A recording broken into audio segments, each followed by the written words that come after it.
Live on a Saturday night, it's Utah Grizzlies hockey, as it's the second of a three-game weekend series as the Grizzlies take on the Indy Fuel.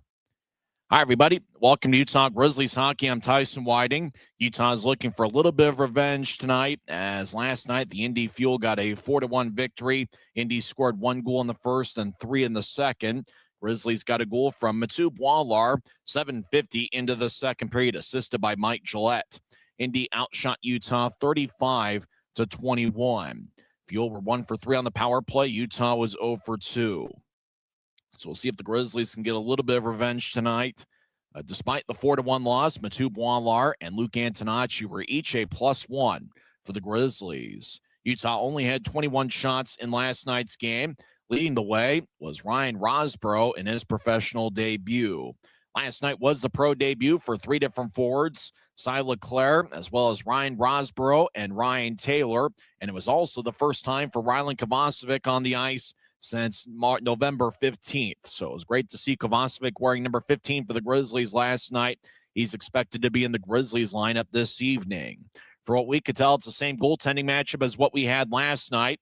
Hunter Miska will get the start for Utah. He has saved 31 of 35 in last night's game, and so far this season, Miska's got a .922 save percentage. For the Fuel, they're going to go with Mitchell Weeks, who picked up his 16th victory of the season last night as he stopped 20 of 21. We're hanging out in the professional grade studios inside the Maverick Center, and the Grizzlies are over at Fisher's Event Center over in Fishers, Indiana, in the Indianapolis area. Should be an interesting one. The Grizzlies are in their 8th season as an affiliate of the Colorado Avalanche, and they're in their next to last road game all time. It's the 35th road game for the Grizzlies this season, and they've been a pretty strong club away from Maverick Center with a record of 16, 14, 3, and 1 on the road. We'll come back and talk some hockey on the other side as face-offs in about 12 minutes from now. It will start at exactly at the top of the hour. It will be 5 o'clock in the Mountain Time Zone and 7 o'clock over in Indianapolis. We're in business on a Saturday night, and you're listening to the Utah Grizzlies Hockey Network. From commercial to recreational truck accessories, Mountain Land Truck Outfitters has got what you need. Flatbeds, spray and bed liners, lifts and leveling kits, wheels and tires. Mountain Land Truck Outfitters proudly uses a brand you know and trust. And with our experienced, knowledgeable, and friendly staff, your visit here will be informative and enjoyable. Stop into our convenient location in Provo at 265 South 100 West or call 801-225-4637 to get a quote for your fleet or individual truck. Mountain Land Truck Outfitters. Every new day is a chance to be kinder to your body and your mind. U of U Health is here to help you build strength and confidence every day. Let us help you be a better you. U of U Health, official health partner for the Utah Jazz, Utah Hockey Club, Utes Athletics, and the Utah Grizzlies. Take the first step today at uofuhealth.org. Welcome back to the Utah Grizzlies Hockey Network. I'm Tyson Whiting. Face-offs in about 10 minutes from now as the Grizzlies over in Fishers, Indiana. Well, the Grizzlies in the ECHL era have 311 road victories this season. They are looking for a winning record on the road this year. They have a record of 16, 14, 3, and 1 away from Maverick Center. The season where the Grizzlies had the most road wins was during the 1999-2000 season, where they won 23 games away from Maverick Center.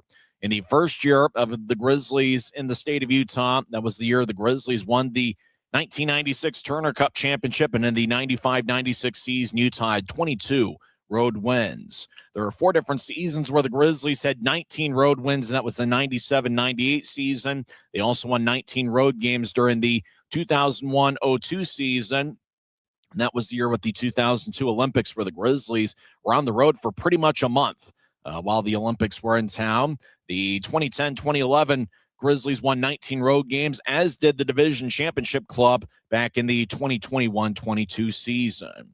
So the Grizzlies are looking for a winning record on the road. The most they can get is 18 road wins this year. The Grizzlies have 311 road wins in their ECHL era. We'll come back and go over the lineups for both teams. It's the Grizzlies and the Indy Fuel meeting for the second time this season. Utah's looking for a little bit of revenge as Indy got a 4-1 victory last night. You're listening to the Utah Grizzlies Hockey Network. Since 1939, America First has helped people start businesses, buy homes and cars, and achieve their financial goals.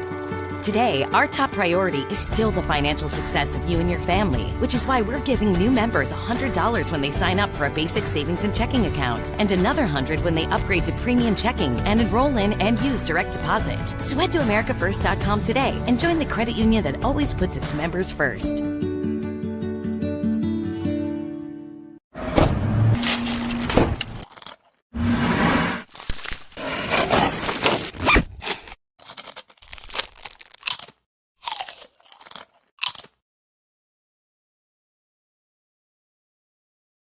All right, let's go over the lineups for both teams. First, for the visiting Utah Grizzlies, who have a record of 23, 29, 8-1. They've got 55 standings points, and they're led by head coach John Mechanic, and assistant coach is Ryan Anderson. Director of skill development is Jack Skilley. Hunter Miska is getting the start in net. This will be his 10th appearance this season. He's got a record of 3-3-2 with one shutout. He has a 2.51 goals against average and .922 save percentage. Jacob Musatelli is the backup. Grizzlies are rolling with 11 forwards and 6 defensemen. We had mentioned how excited we were to see Rylan Kovacevic back in a Utah uniform. Unfortunately, it looks like based on the lineup sheet on the ECHL app, it looks like Kovacevic is a late scratch. So the Grizzlies are rolling with 11 forwards and 6 defensemen tonight. The starting defensive pairing includes Colby Enns, who's wearing number 5, first-year pro. Enns has 4 goals and 8 assists in 52 games. He's got a +2 rating on the season. And he's going to be paired up with Dylan Gratton, the younger brother of the Grizzlies captain Tyler Gratton. Dylan's got a point in 4 of his first 9 games this season. So Enns and Dylan Gratton are the starting defensive pairing. We will also see Luke Salem out there wearing number 8. He's going to be paired up with Josh Zinger. And we will also see Mathieu Boislar paired up with Luke Antonacci. Both of those D-men were a +1 for the Grizzlies last night. So that's the 6 defensemen for the Grizzlies, with Enns and Dylan Gratton getting the start.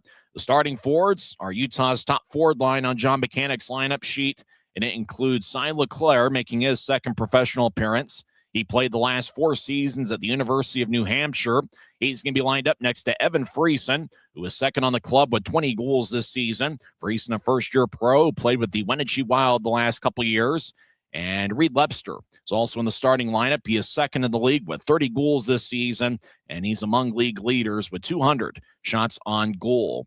So the starting forward line for Utah is going to be Leclerc, Friesen, and Lepster. We also see a lot of Danny Genev, the reigning league player of the week.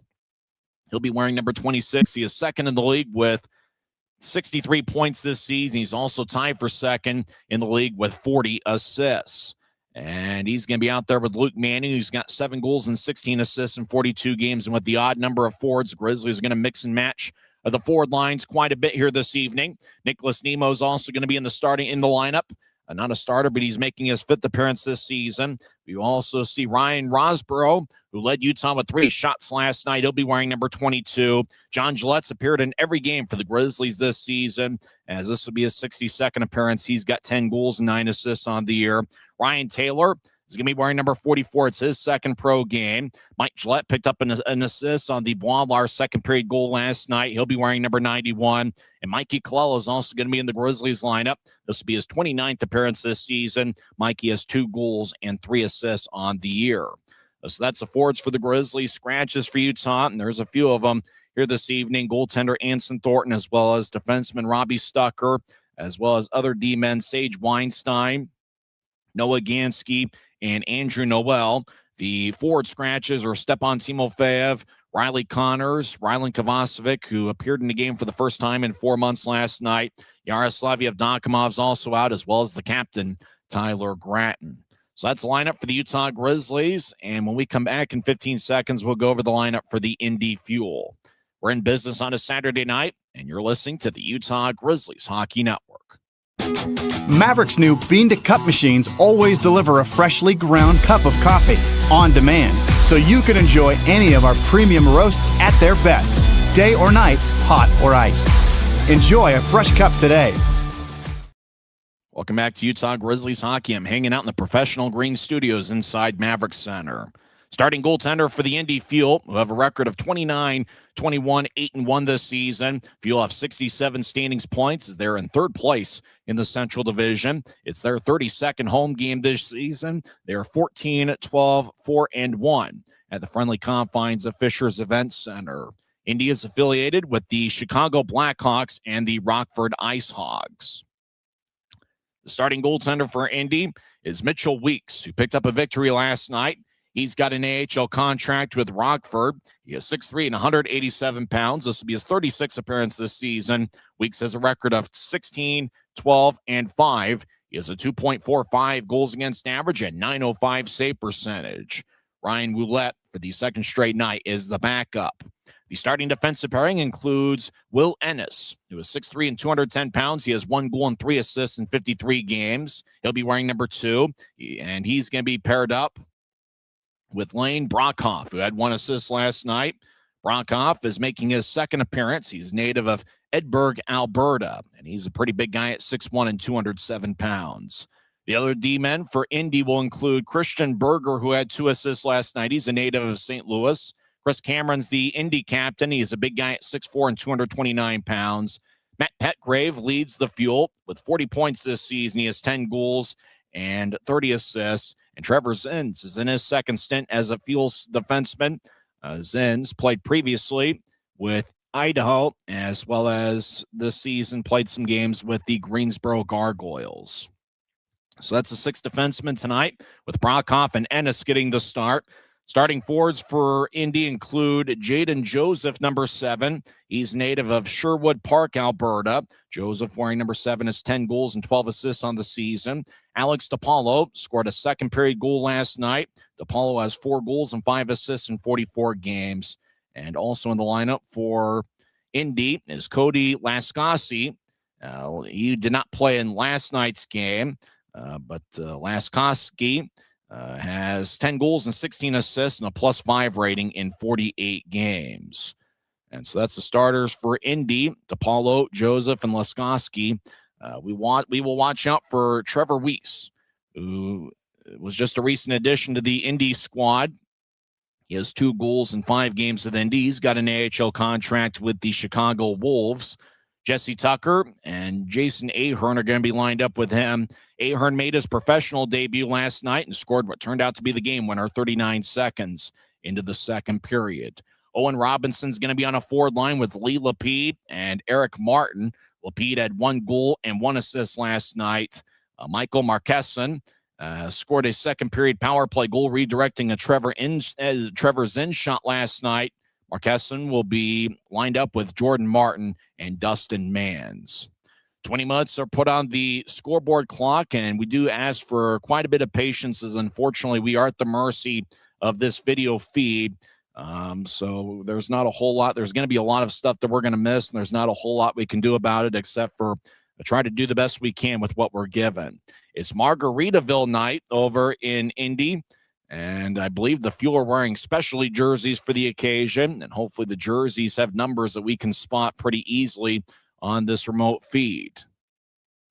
Referees tonight are Kevin Corbett and Ibrahim Arafai, and the linesmen are Willie and Nelson, Tyler Willie and Odin Nelson. It's the 4th time this season the Grizzlies have had that particular combination of linesmen whose last names are Willie and Nelson. So we're just waiting. I believe they're going to get started at about the top of the hour, and right now it's 4:59 as we continue to look at the Margaritaville night graphic that's up. And for the Grizzlies, this is certainly a big game in the Mountain Division standings, as the Grizzlies are 8 points back for a 4th place Tahoe. Tahoe last night lost 4-3 to Toledo, and Tahoe is going to face Toledo once again tonight. In fact, Tahoe's in the second of a 3-game series with Toledo. So if the Grizzlies can find a way to get hot and see if they can win 4 or 5 in a row, they can find themselves back within the playoff picture rather quickly. So we believe they're going to get started pretty soon, and hopefully we'll be able to see some hockey. As there is 20 minutes on the scoreboard clock, we do believe they're going to get started at about the top of the hour. For the Indy Fuel, they've got 67 standings points and a .568 point percentage. They are 5 points ahead of both Bloomington and Cincinnati, who are tied for 4th in the Central Division. So it looks like a pretty interesting playoff race in the Central Division. This is the third different Central Division team that the Grizzlies have faced this season. They played in 2 games against Cincinnati on the road a couple weeks ago, and they had 4 games against the Bloomington Bison. Indy is 7-4 in their last 11 games, and they've been a better road club than they've been at home this season. Indy's a club, they don't score a whole lot, and they don't allow a whole lot. And Indy is wearing a specialty jersey of many different colors, kind of a cream-colored jersey with, I guess, teal numbers. As it's Margaritaville night, Evan Friesen will take the draw. Grizzlies are in a black jersey with white numbers and professional green trim. As the draw is won by Indy and we're underway. Grizzlies skate from right to left as we see it on Flow Sports. As Leclerc, he fires lefty shot, didn't get much on it. As on the back check was Will Ennis, number 2 for Indy. As the puck goes towards the near corner, as Leclerc battles, he's the New Hampshire product, New Hampshire native. Enns runs it down, and he'll pitch it around the boards as Indy captures it, and they'll skate out towards center ice. Fuel step over the offensive line as Laskowski skates around Miska's net. Now he's on the left wing, trying to pitch it out in front. It's blocked by either Enns or Dylan Gratton as Gratton backhands it off the far wing boards, and Indy will flub it back in. Grizzlies skate from right to left here in the period as Colby Enns dances behind Miska's net. Now he loses control of the puck as Indy will slide it across, ricochets off a Grizzly stick, and it flies out of play. Good job by Cy Leclerc, keeping his stick on the ice. As it got redirected, as it looked like Indy was trying to get it towards Trevor's ends. So we get our first whistle, 50 seconds in. Draw is going to be in the Grizzly zone, and as we mentioned, with Utah rolling with just 11 forwards, there will be an odd number of line combinations throughout the night. As it appears, John Gillette's going to take the draw. He's out there with Nicholas Nemo and Mikey Colella. As a face-off won by Indy, Zinn's right wing, righty shot, saved by Misk as a ricochet off his right shoulder. That's the first shot of the game taken by Trevor Zinns, a former Idaho Steelhead who's in his second stint with the Fuel. Nicholas Nemo gets the puck. He races towards center ice. He played with Niagara this season. Nemo over the offensive line, skates towards the right corner, and he got it bounced away by an Indy stick. Now Nemo gets it back as he's along the left wing, fires a righty shot, and it's blocked. Nemo played at Niagara University this season. Before that, played at Maine and Bentley University. As puck deep in the Grizzlies zone, we played about a minute, 30 seconds as Indy lead, as no one scored as of yet. Indy's got one shot. Grizzlies yet to fire away on Mitchell Weeks. Indy dances around at neutral ice. Now the backhanded in angle right.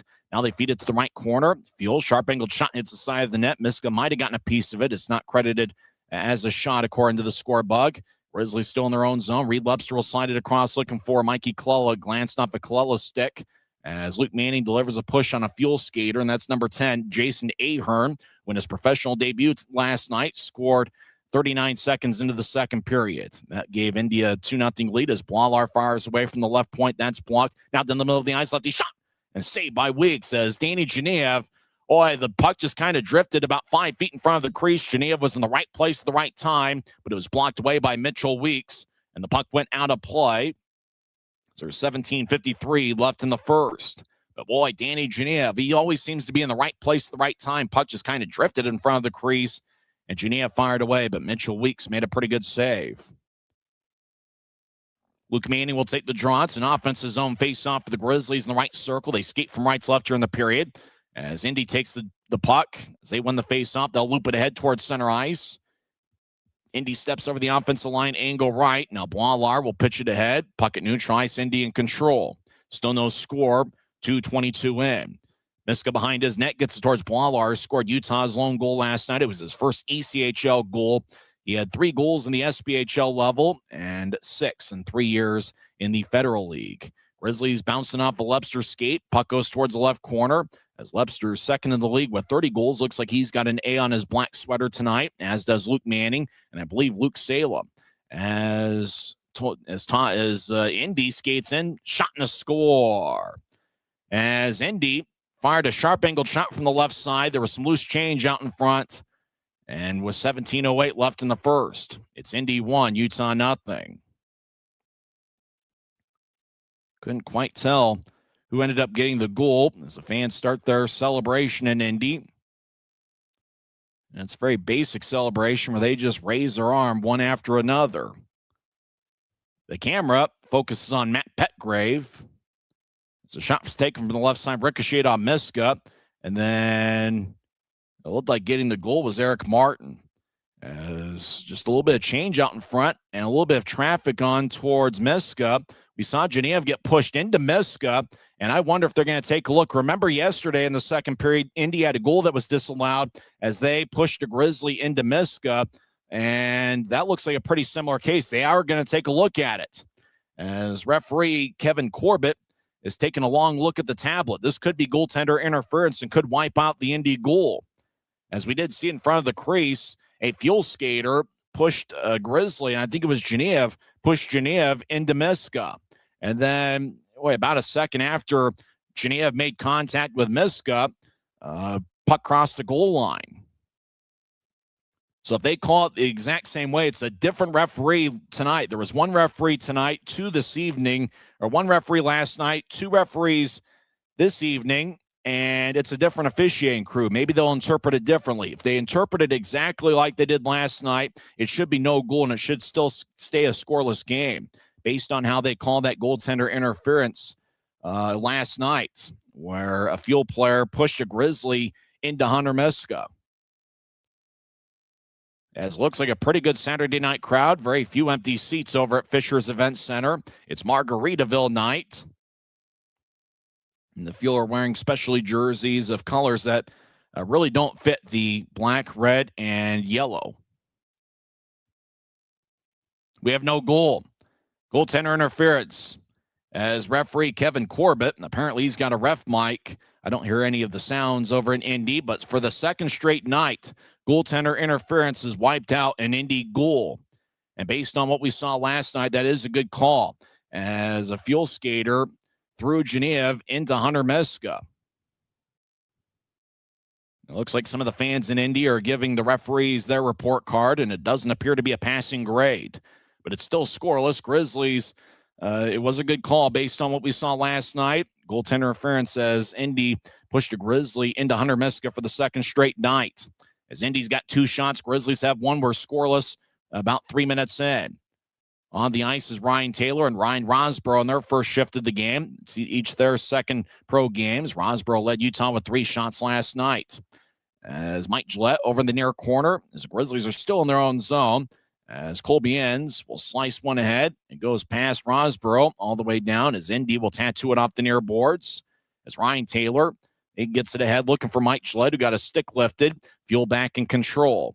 Grizzlies are rolling with 17 skaters as Rylan Kovacevic was unable to go this evening. As the Grizzlies get it back towards the right wing as they fire it wide. Now Mike Gillette, he fires towards the net, saved by Weeks. Ryan Taylor was looking for some loose change, but Weeks was able to collect it cleanly as he holds on with 16-14 left in the first. So an interesting start to this one. Grizzlies have now outshot the Fuel 3-2. It's just the start of things, so grab some chips and dip in a beverage of your choice and enjoy part of Saturday with us. Gillette tried to center it towards Taylor. It ricocheted off an Indy stick, and then Weeks was able to collect it, and then Taylor was hoping that Weeks would have bobbled it for half a second, but the Indy goaltender, who did a good job controlling rebounds last night, controlled that one cleanly. As Reed Lepster over on the left side, he's got an A on his sweater, as up top towards Luke Salem, who fires it. It ricochets off an Indy stick. Cy Leclerc holds on towards a fuel skater. Now the puck is drifting out to center ice. Indy drags it out to center ice, and they'll throw it in left wing. Salem looks over both shoulders as he avoids an Indy check. Salem gets it over to the right wing for Lepster. Now the Grizzlies over towards Evan Friesen, and he'll bounce it towards the right corner deep in the fuel zone. Grizzlies skate from right to left here in the period. 15:40 left in the first as the puck will trickle out to center ice. Leclerc will fire it back in as Indy collects it. Grizzlies make a line change off the screen. So do the Fuel.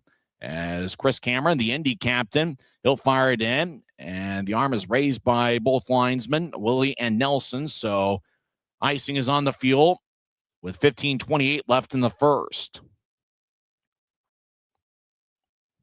If you ever wondered what a Margaritaville hockey-themed jersey would look like, well, that's what it is right there. The Indy Fuel are wearing it.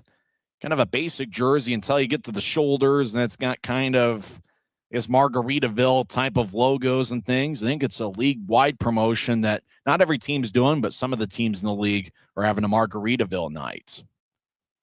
John Gillette will take the draw. It's an offensive zone face-off for Utah, although some people would argue every night is a Margaritaville night. Nemo's out there on the ice, as well as Mikey Colella.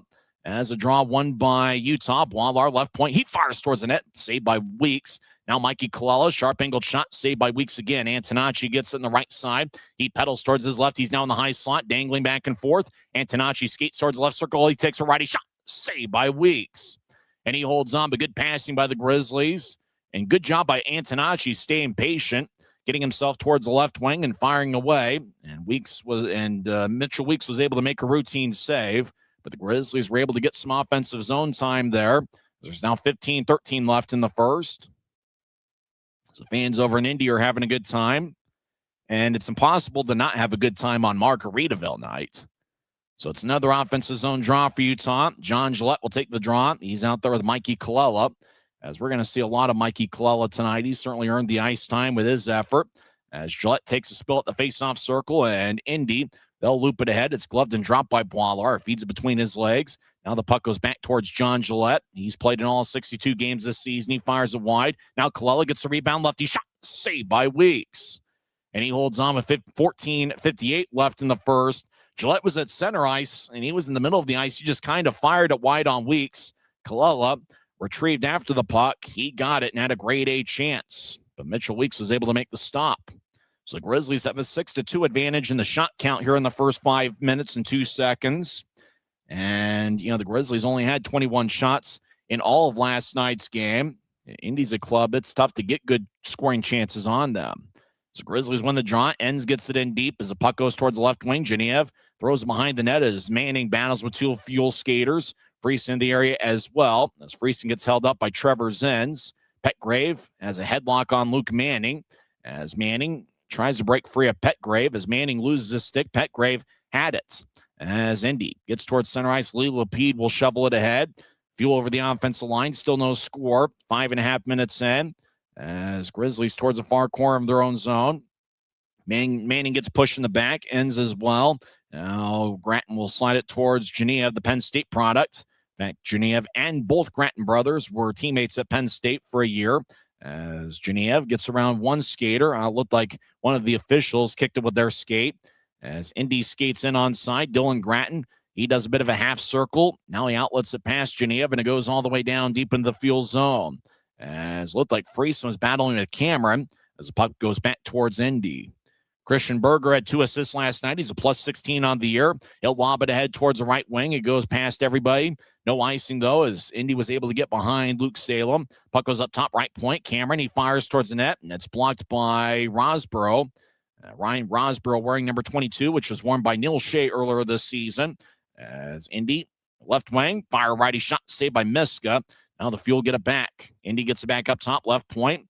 Lefty shot, that's blocked. As Salem gets the puck, he'll skate towards his left as he's got a Fuel player on the back check. As Indy battles with him, now it slides into the Fuel zone. As Mike Gillette tried to close the gap on Cameron, but Cameron moves to his left. Now the Fuel step over the offensive line. Grizzlies built a 4-man wall at their blue line. As Indy skates around Miska's nets, Fuel get it up top.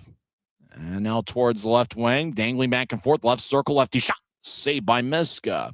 And he will hold on.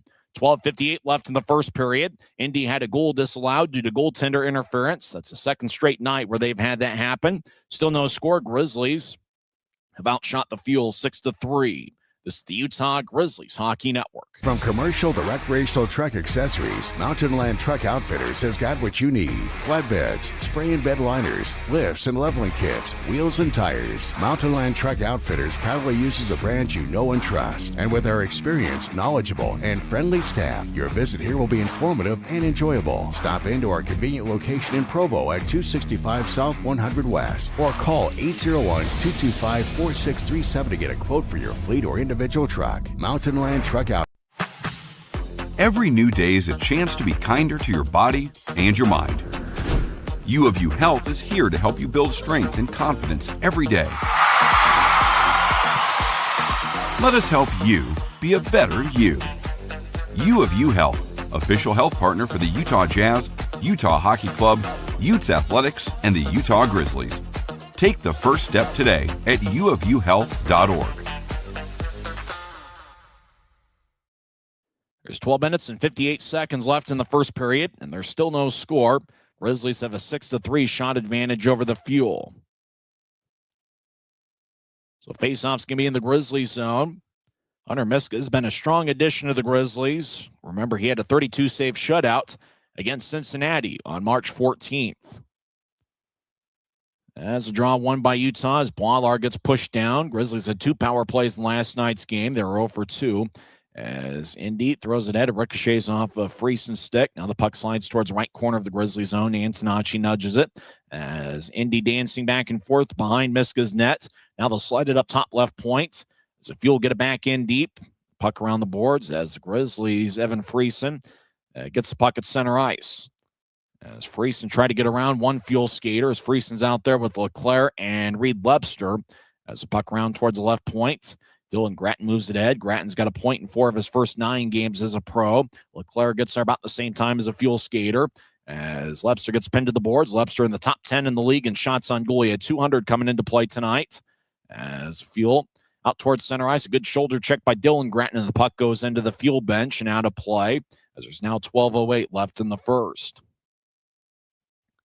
So a good start for the Grizzlies. Indy did have a few minutes worth of offensive zone time in the first 3 or 4 minutes, but Utah's responded, and they've had plenty of offensive zone time. As you can pretty much call this a must-win situation. Grizzlies need to get on a roll here if they want to find a way to get into the playoff picture over the last couple weeks of the regular season. John Gillette will take the draw, the first-year pro out of Holy Cross. He's out there with Nicholas Nemo and Mikey Colella. As Indy takes the draw, and they'll race out to center ice. Seems like the Fuel have a slide edge in the face-off circle so far. Puck goes behind Miska's net. Colby Enns runs it down. Enns, first-year pro. He played in a game with Iowa at the end of last season. The puck off of Gillette's stick as it goes into the Fuel zone. Gillette chases after it, but Indy moves it back towards Grizzlies ice. Camera operator has no clue where the puck is. This puck will go deep into the Fuel zone. Indy in control as Nemo. Well, he got a basketball-style screen from a Fuel skater. We continue to skate 5-on-5. Fuel throw it in from center ice. Gratton gets there about the same time as a Fuel skater. As Indy overskates the puck. Now it's taken by Danny Genev. Skates towards the left wing. Makes a move on a Fuel skater. Backhand shot. That one misses wide. Genev gets his own rebound over in the left corner. As Genev gets back up top. Grizzlies get it in deep as Genev. I tried to find somebody out in front, but nobody was cutting towards the net. Fuel cross center ice, 1-on-2. Indy gets taken off the puck, and a good defensive play by Josh Singer, the St. Cloud State product over the last couple years. Salem and a Fuel player collide over in the left corner. Now the puck is taken by Luke Manning. He'll race towards the near side. Manning fakes to his right. Now he moves it ahead towards the Indy line as a Fuel will banking off the near boards. Manning avoids a check, and he throws it in deep as a Fuel skater was looking for the puck. And now it gets redirected, and we get a whistle. And it might have been offside. Couldn't really tell the referee's signal as they went to a replay of the beautiful move by Danny Genev as Weeks made a blocker save to keep it a scoreless game. So there's 10:44 left in the first. Grizzlies with 6 shots, Indy with 3. Well, I guess they didn't give Genev a shot there. It looked like that Grizzlies stuck at 6 shots. That definitely looked like a shot on goal for Genev, but I guess they didn't give him an official shot on goal. Genev's gotten plenty of those shots on goal so far this season. He came into play leading the league with 247 on the year. I guess that isn't credited as a shot. No wonder why Indy only allows 25.8 shots per game. If that's not a shot, I don't know what is. As Boilar left wing, he fires towards the net and it's blocked. As Ryan Taylor pins a Fuel skater to the boards. I bet their goaltenders love that. Made a nice save like that, nice blocker save, and doesn't even get credited for the save on that occasion. Fuel out towards center ice, and they backhand it in. Either that or the guy running the score bug is a little bit slow on the shot count. As the puck goes towards the Utah line, Grizzlies get it ahead. As Rosborough moves it towards his right, Ryan Taylor sweeps it into the end of a shift. As Cy Leclerc chasing after it. Leclerc looks like he's got outstanding speed. He's out there with Friesen and Lebster. As Indy will literally kick it into the Grizzlies zone. Dustin Mans runs it down, but the arm is raised by both William Nelson, the Indy linesman, and icing is on the fuel with 9:54 left in the first. So I guess if you don't count that grade A chance by Geneva as an official shot, it's still 6-3 in the shot count in favor of the Grizzlies. As the camera spotlights Jordan Martin, who has 4 goals and 8 assists in 49 games. Indy, as we mentioned at the top, is a team that doesn't score many goals, and they don't allow many this season. As Friesen crouches down to take the draw, he's got 20 goals this year, which is second on the club.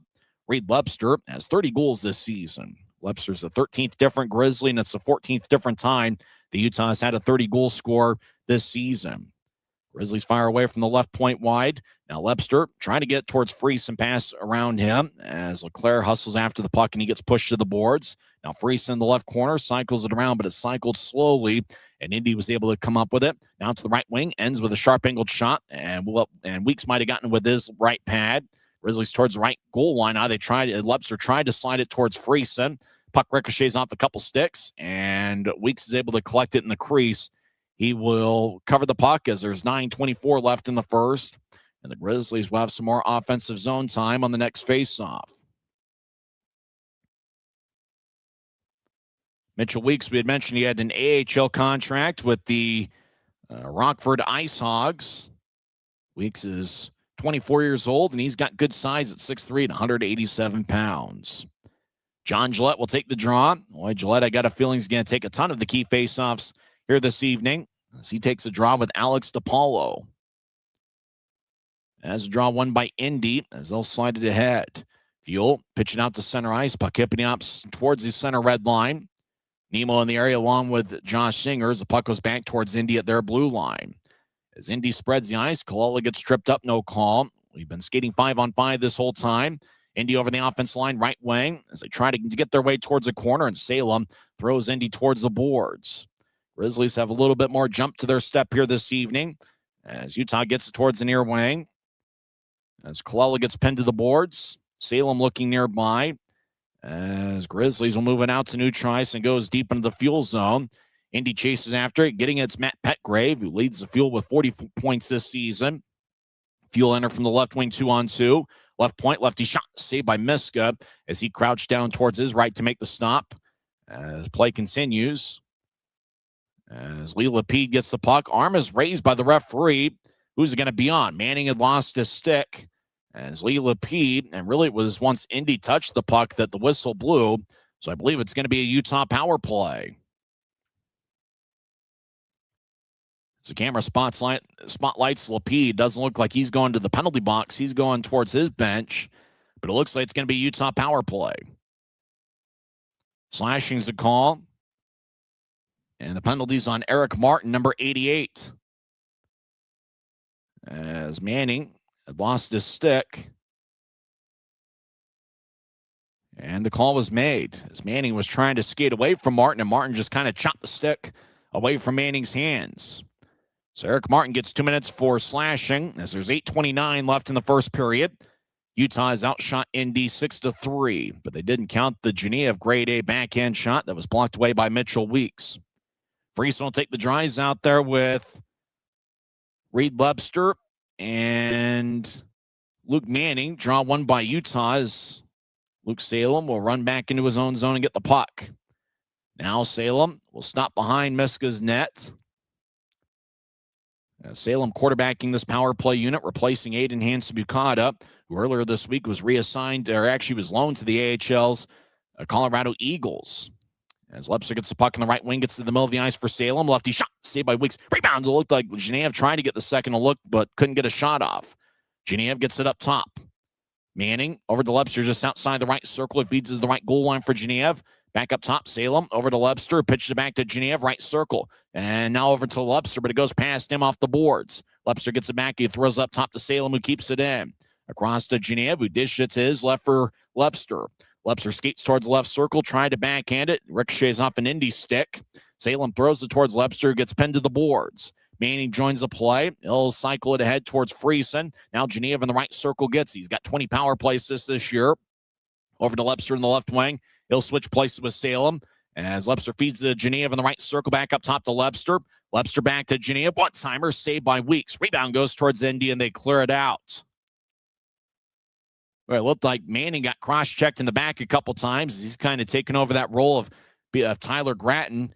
Gratton's second in the league in power play goals, and he's certainly missed as Manning. It looks like he's the forward that's net front. Rink-wide feed, goes off a couple sticks.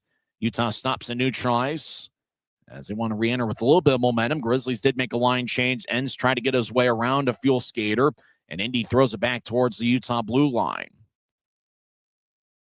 So Grizzlies with kind of a couple new power play units due to injuries and call-ups and things of that nature. As puck goes towards the right corner. Now Indy has it behind their net. And the Fuel will slice it ahead as the puck slides off the far wing boards, and Miska plays behind his net. Martin's out of the penalty box. Grizzlies have an unsuccessful power play. We're still scoreless as there's 6:20 on a moving clock in the first period. Utah's outshot Indy 7-3, so the Grizzlies had one shot on that power play. As Martin gets it towards the right side, knifed away by Colby Enns. Enns falls down, and now he gets back to his feet. 3-on-2 scrum of three Grizzlies over there. Boilar and Rosborough, as well as Enns, battling with two Fuel skaters. Now Mike Gillette joins the play as the scrum is behind Miska's left shoulder. McKeskin gives Enns a little bit of lumber in the back as now Enns gets pushed by McKesson again. Now Mike Gillette pins the puck towards the boards. McKesson throws it up top, right wing. Righty shot saved by Miska. That shot was taken by Trevor Zenz. Zenz gets it back. He's at the Indy blue line. Now I'll pitch it ahead off the boards as Rosborough couldn't reach it. Boilar gives a good shoulder check on Marquesson, who had a second period goal last night. Ryan Taylor crosses center ice, and he'll throw it in. Taylor played at Robert Morris University this season. Before that, played 3 years at Clarkson. Puck towards center ice. Grizzlies have it. As there's 5:07 on the moving clock in the first period, still no score. Lepster gets around two. 3 Fuel skaters. Throws it across. It was overled for Friesen, and Indy will push it ahead to center ice. As a Fuel get cut off by Salem. Salem loses his stick. Indy skates in. Righty shot. That one goes wide as Jaden Joseph just didn't have much on a righty wrist shot. Puck to the left point. Indy, lefty shot. And that gets redirected before it gets towards Miska. As Zinger was battling with a big Indy forward. As Zinger holds his ground along the left corner. Now puck back up top left point. Indy fires towards the net. And that gets blocked away without a stick. Friesen trying to hold his ground in the right corner. As Zinger delivers a push on a Fuel skater. Indy gets it back up top. Right point. They fire a slap shot. And it gets redirected and in for a score. Chris Cameron just kind of patiently fired a slap shot towards the net. And according to the Fuel skaters, it's Chris Cameron skating towards the celebration aisle first. If it's Cameron, it's his second goal of the year. And with 4 minutes and 20 seconds left in the first, the Fuel will take a 1-0 lead.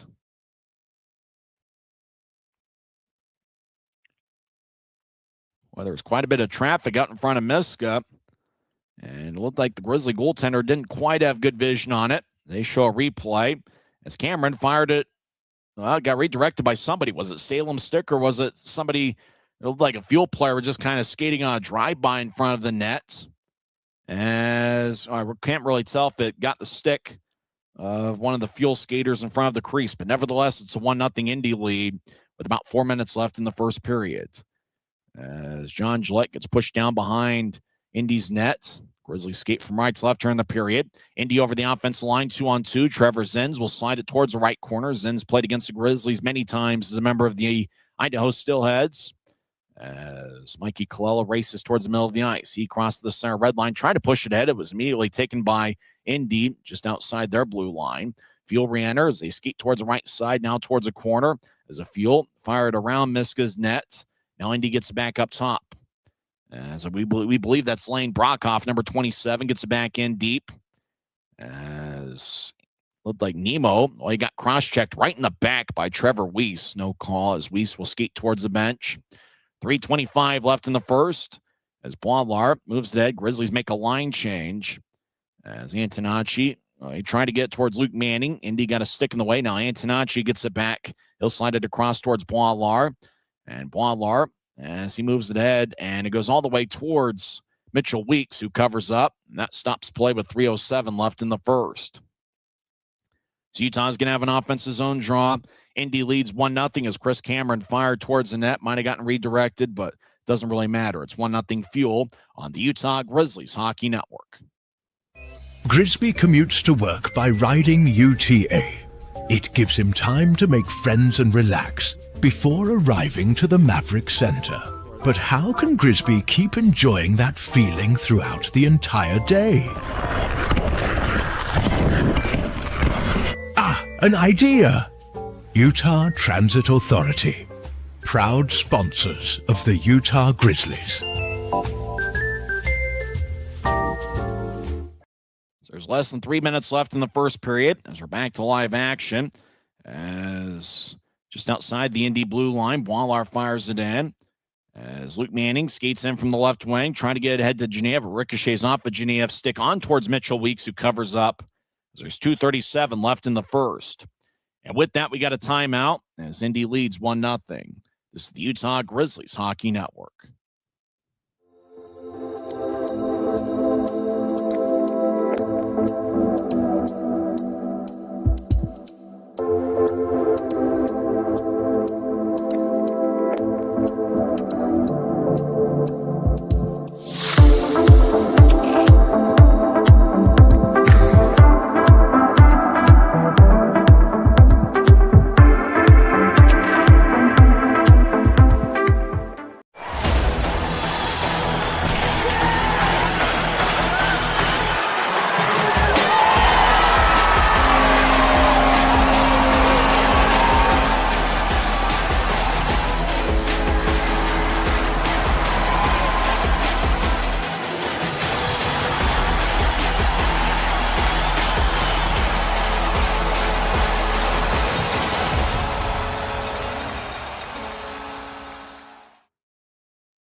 They've got an interesting one going on over at Fisher's Event Center. Indy leads 1-0. They have credited the goal to Chris Cameron. He gets his second goal of the year. Jesse Tucker gets his 22nd assist of the season. Alex DePaulo picks up his 6th assist of the campaign. So Fuel lead 1-0. Right now, according to the box score on the ECHL app, Utah has 8 shots, Indy has 7. But right now, the score bug's adjusted and given Indy 7 shots on goal. Danny Genev leads Utah with 2 shots. 6 other Grizzlies with 1 shot on goal. And for Indy, Trevor Zins has 2 shots and 5 other Fuel skaters with 1 shot each. Utah had 1 power play as Eric Martin got a slashing minor, 11:31 in. Utah had 1 shot on that power play as Luke Manning will take the draw. It's an offensive face-off as Manning's out there with Lebster and Genev. And with the Grizzlies rolling with 11 forwards, the forward combinations are going to be mixed and matched quite a bit this evening. Jaden Joseph taking the draw for Indy. Joseph is 26 years old, 6'1", 172 pounds. The draw won by Indy. It looked like Geneva was trying to play it, but then Indy just kind of brushed it away from Geneva as Josh Zinger gets knocked down by a Fuel skater. Now Zinger delivers a strong cross-check on a Fuel skater, and we get a whistle as both teams are jostling for the puck at center ice. And Manning was in the area. He was doing battle with Chris Cameron. And not sure if they called a penalty. The Fuel camera operators are pretty quick to show the replay of Josh Zinger taking a seat as he got thrown down by a Fuel skater. Then Zinger delivered a strong cross check about shoulder high on the Fuel skater that delivered the hit, and I believe that's Cody Laskowski. And the play just stopped, and it looks like a penalty's been given to Josh Zinger. And it's probably for that cross check. So Zinger gets a roughing penalty as the fans near the penalty box taunt him a little bit.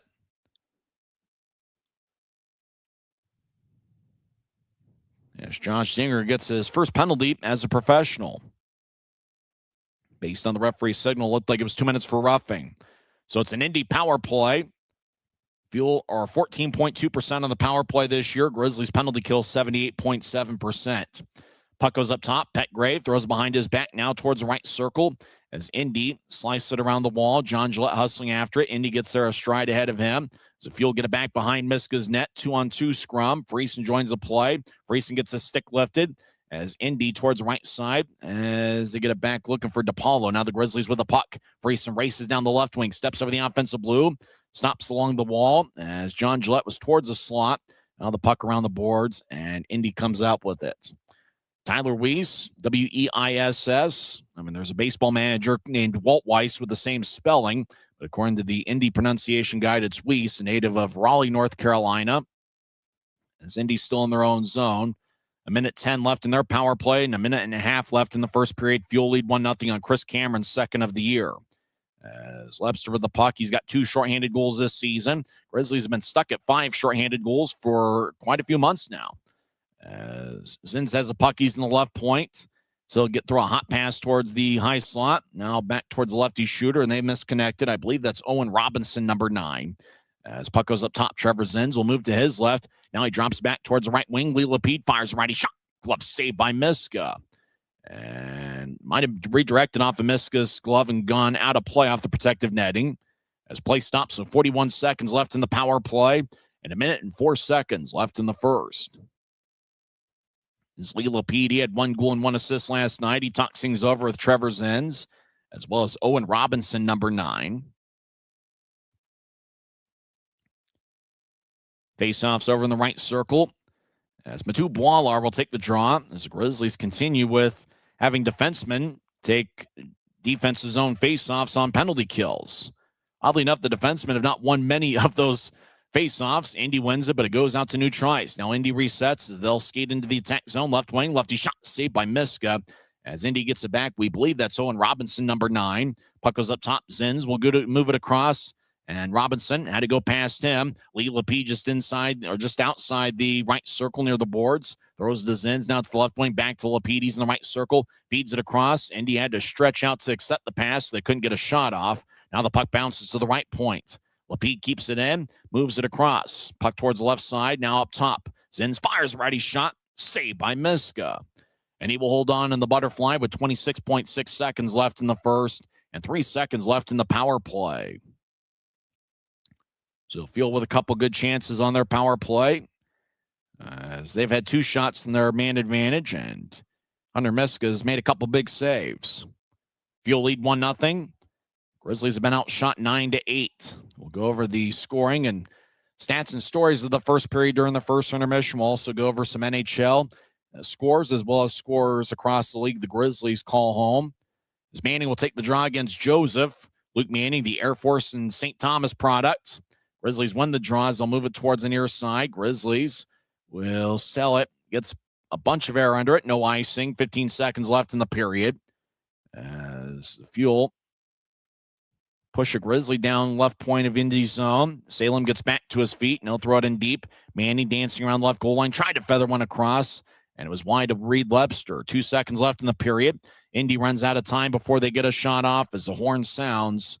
And that will do it for 20 minutes. Chris Cameron scored the lone goal of the first period as he fired away from the high slot. Kind of an innocent-looking wrist shot. There was a couple sticks trying to redirect it, but it appears that Cameron had scored cleanly, and that's the only goal of the first period. Both teams had an unsuccessful power play in the first period. The Chris Cameron goal was scored 16:03 into the contest. We'll come back and recap the first period, although there wasn't a whole lot that happened outside of that Cameron goal, and both teams had 1 power play, and both are 0 for 1 in the man advantage. We'll also go over some other league scores, as well as check in on those who are living the dream, as there's many games going on in the National Hockey League. We're hanging out at the Professional Green Studios of Maverick Center, and we'll come back and have first intermission coverage, as after 20 minutes of play in the next to last road game of the regular season, it's the Indy Fuel 1 and the Utah Grizzlies yet to score. This is the Utah Grizzlies Hockey Network. We're 20, and yeah, we're celebrating big. Because in 20 years, we didn't just make the gear. We made hockey cooler.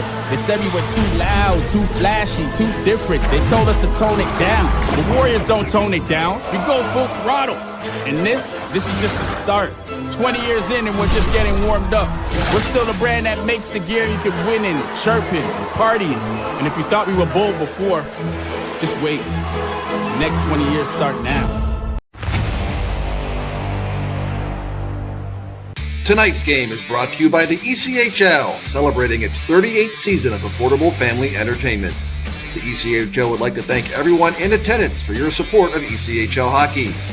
The ECHL would also like to recognize the following league sponsors: AMI Graphics, exclusive signage provider; AthleticNet, official jersey supplier; Baron Rings, official championship ring supplier; BFL Canada Insurance and Sutton Special Risk, sponsors of the 2026 ECHL Hall of Fame induction ceremony; Dash, official mobile auction platform; The Fairley Group, official commercial insurance provider; Flow Sports, exclusive streaming provider; Hotel Planner, official hotel reservations partner; Howie's Hockey Tape, exclusive hockey tape and lace provider; In Glasgow, exclusive puck provider; Prolific One, exclusive secondary ticketing partner; and Warrior, exclusive on-ice equipment provider and title sponsor of the 2026 ECHL All-Star Classic. Catch all of the ECHL action live in high definition by logging on to flowhockey.tv. After one period of play over at Fisher's Event Center, Indy leads Utah 1-0. There wasn't a ton that happened statistically outside of the one goal. Indy had 9 shots, Utah had 8. Both clubs are 0 for 1 on the power play. Indy's Eric Martin had a slashing minor, 11:31 into the contest. And then Josh Singer got a roughing minor, 17:36 into the first. Utah had 1 shot on their power play, and I believe Indy had 2 shots on their late first period power play. The lone goal was scored by Chris Cameron, 16:03 in, as he fired away from the high slot on a bit of a low liner. There was a couple fuel skaters that were trying to redirect it. Puck had a little bit of English on it as it just kind of trickled its way past Miska for the game's first goal. Jesse Tucker picked up his 22nd assist of the year, and Alex DePaulo picked up his 6th helper of the campaign. And that's the lone goal is Chris Cameron, the Indy captain, who's a big 6'5", 245-pound D-man. He gets the 2nd of the year, 16:03 in. In terms of the shot count, Grizzlies had 9 in the first period.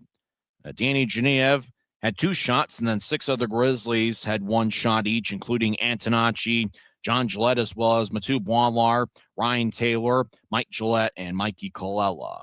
Utah's rolling with 17 skaters tonight. Rylan Kovacevic played last night for the first time since November 15th, but Kovacevic is a late scratch this evening, so the Grizzlies have 11 forwards, and with that, we're seeing a bunch of different forward combinations in the first period. Of the 9 shots Indy had in the first period, Owen Robinson and Trevor Zins each had 2, and then 5 other fuel skaters with 1 shot each, including the goal scorer, Chris Cameron. Hunter Miska stopped 8 of 9 in net for Utah, and Indy's Mitchell Weeks, he has stopped all 8 he has seen, as Weeks has now saved 28 of 29 in this 3-game weekend series. As tonight is game 2 of 3 over in Indy. Obviously, tomorrow's going to be a little bit emotional as it's the final road game of the regular season, and it's the final regular season road game in Utah Grizzlies history. Utah's 311 road wins in the ECHL era, as it is the Grizzlies' 21st year in this league.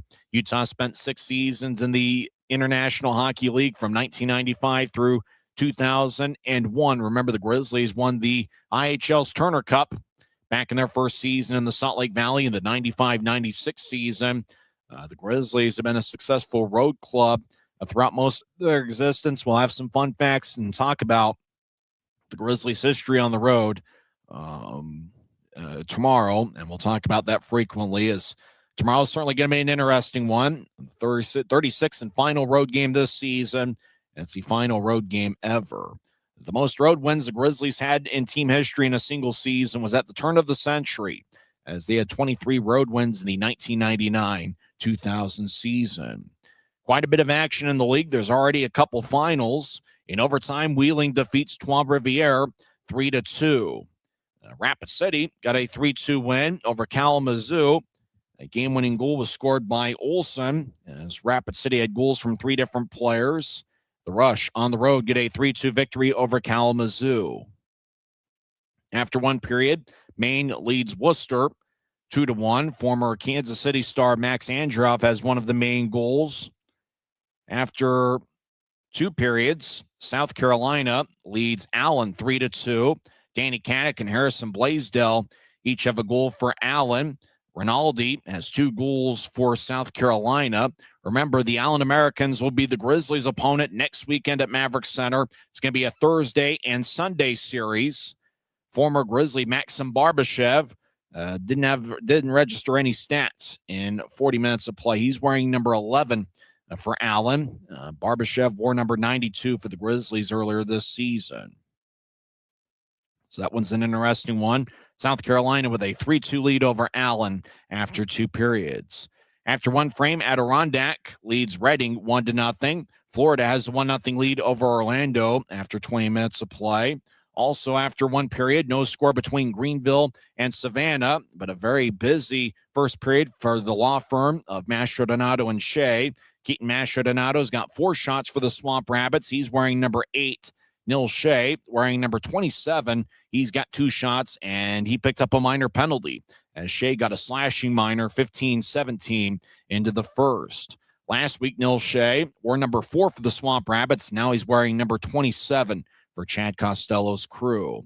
So Mastrodonato and Shea had 6 of Greenville's 10 first period shots, but nobody found the back of the net at In-Market Arena in Savannah. No score between the Swamp Rabbits and Ghost Pirates.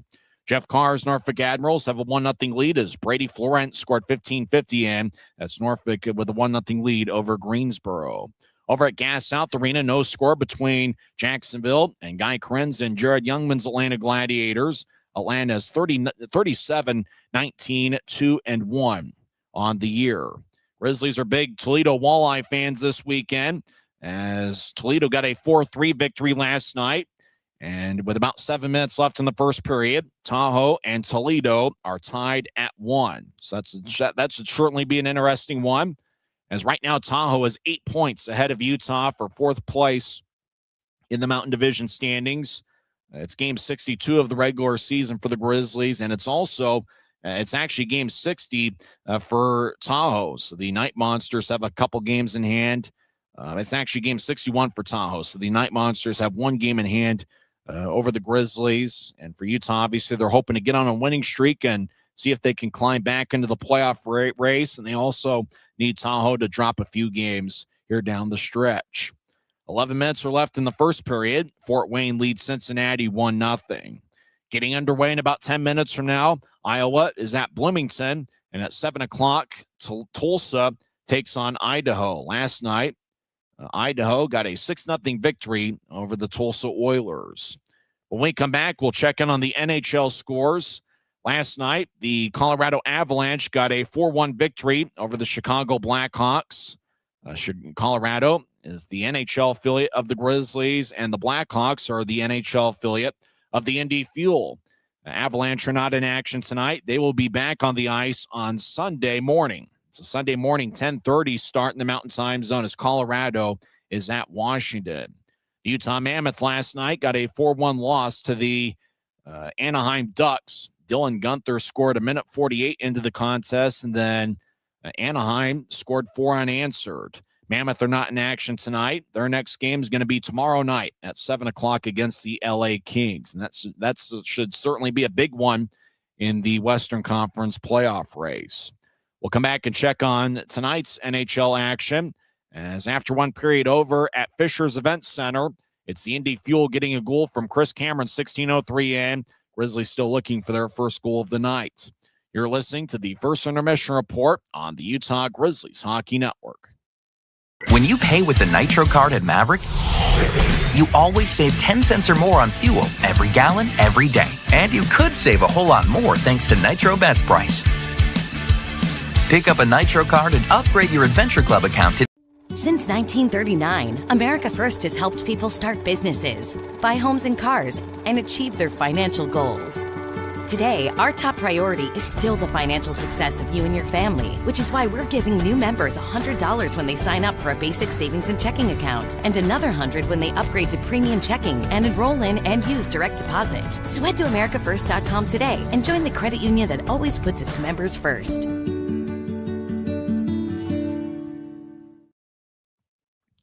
Action across the National Hockey League on this Saturday night. A few games have already gone final. Columbus gets a 5-2 victory over Seattle. Columbus outshot Seattle 28-17. And the Blue Jackets get a victory. They defeat the Kraken 5-2. Philadelphia defeats San Jose 4-1. That's certainly a tough loss for San Jose as they're battling for a Western Conference playoff spot. Philadelphia outshot San Jose 28-25. Sabres get a victory. They defeat the LA Kings 4-1. Tage Thompson had 1 goal. Sam Carrick also found the back of the net as the Sabres, they just continue to stay on a roll as Buffalo's now won 4 straight.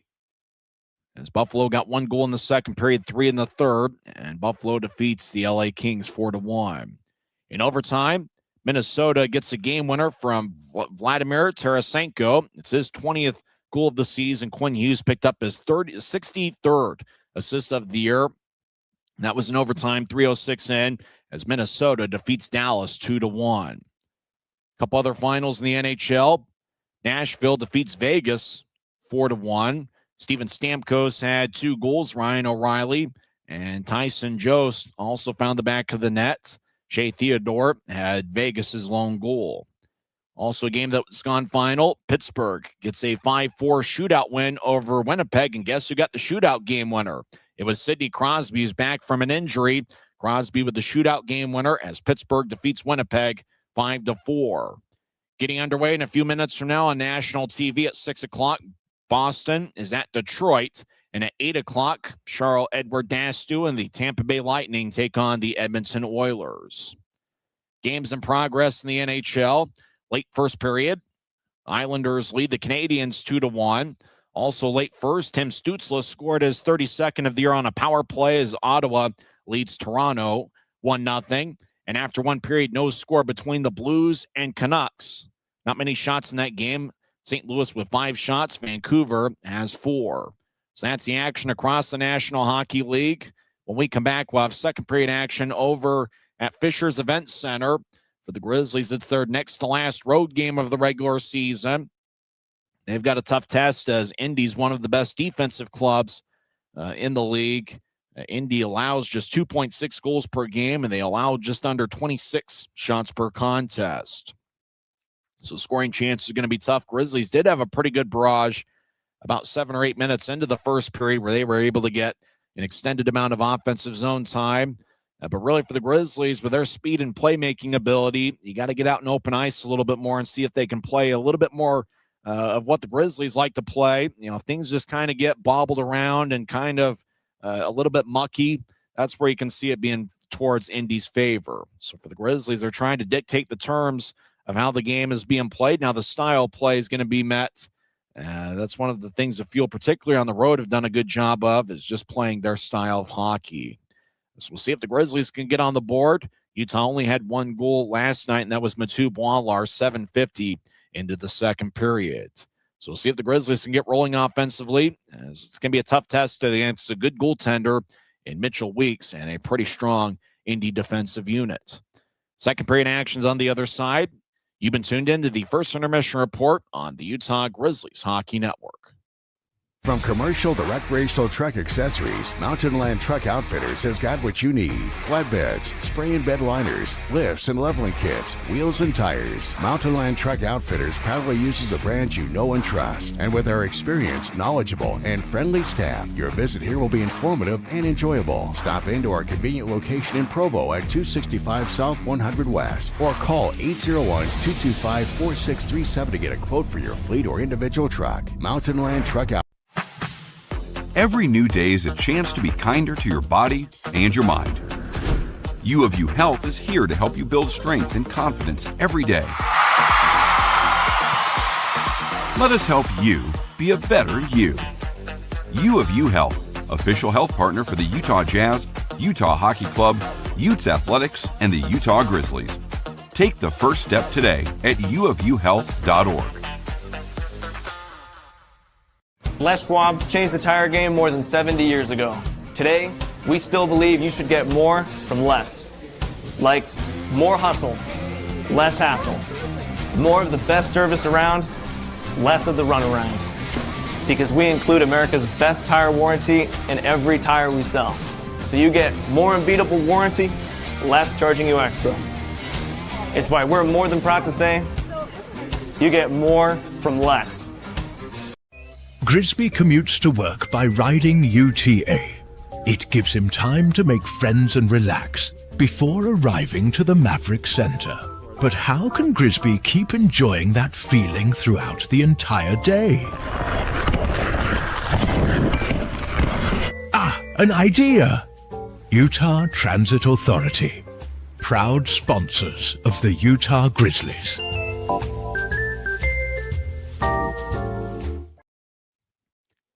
We're about set for second period action as Indy leads Utah 1-0.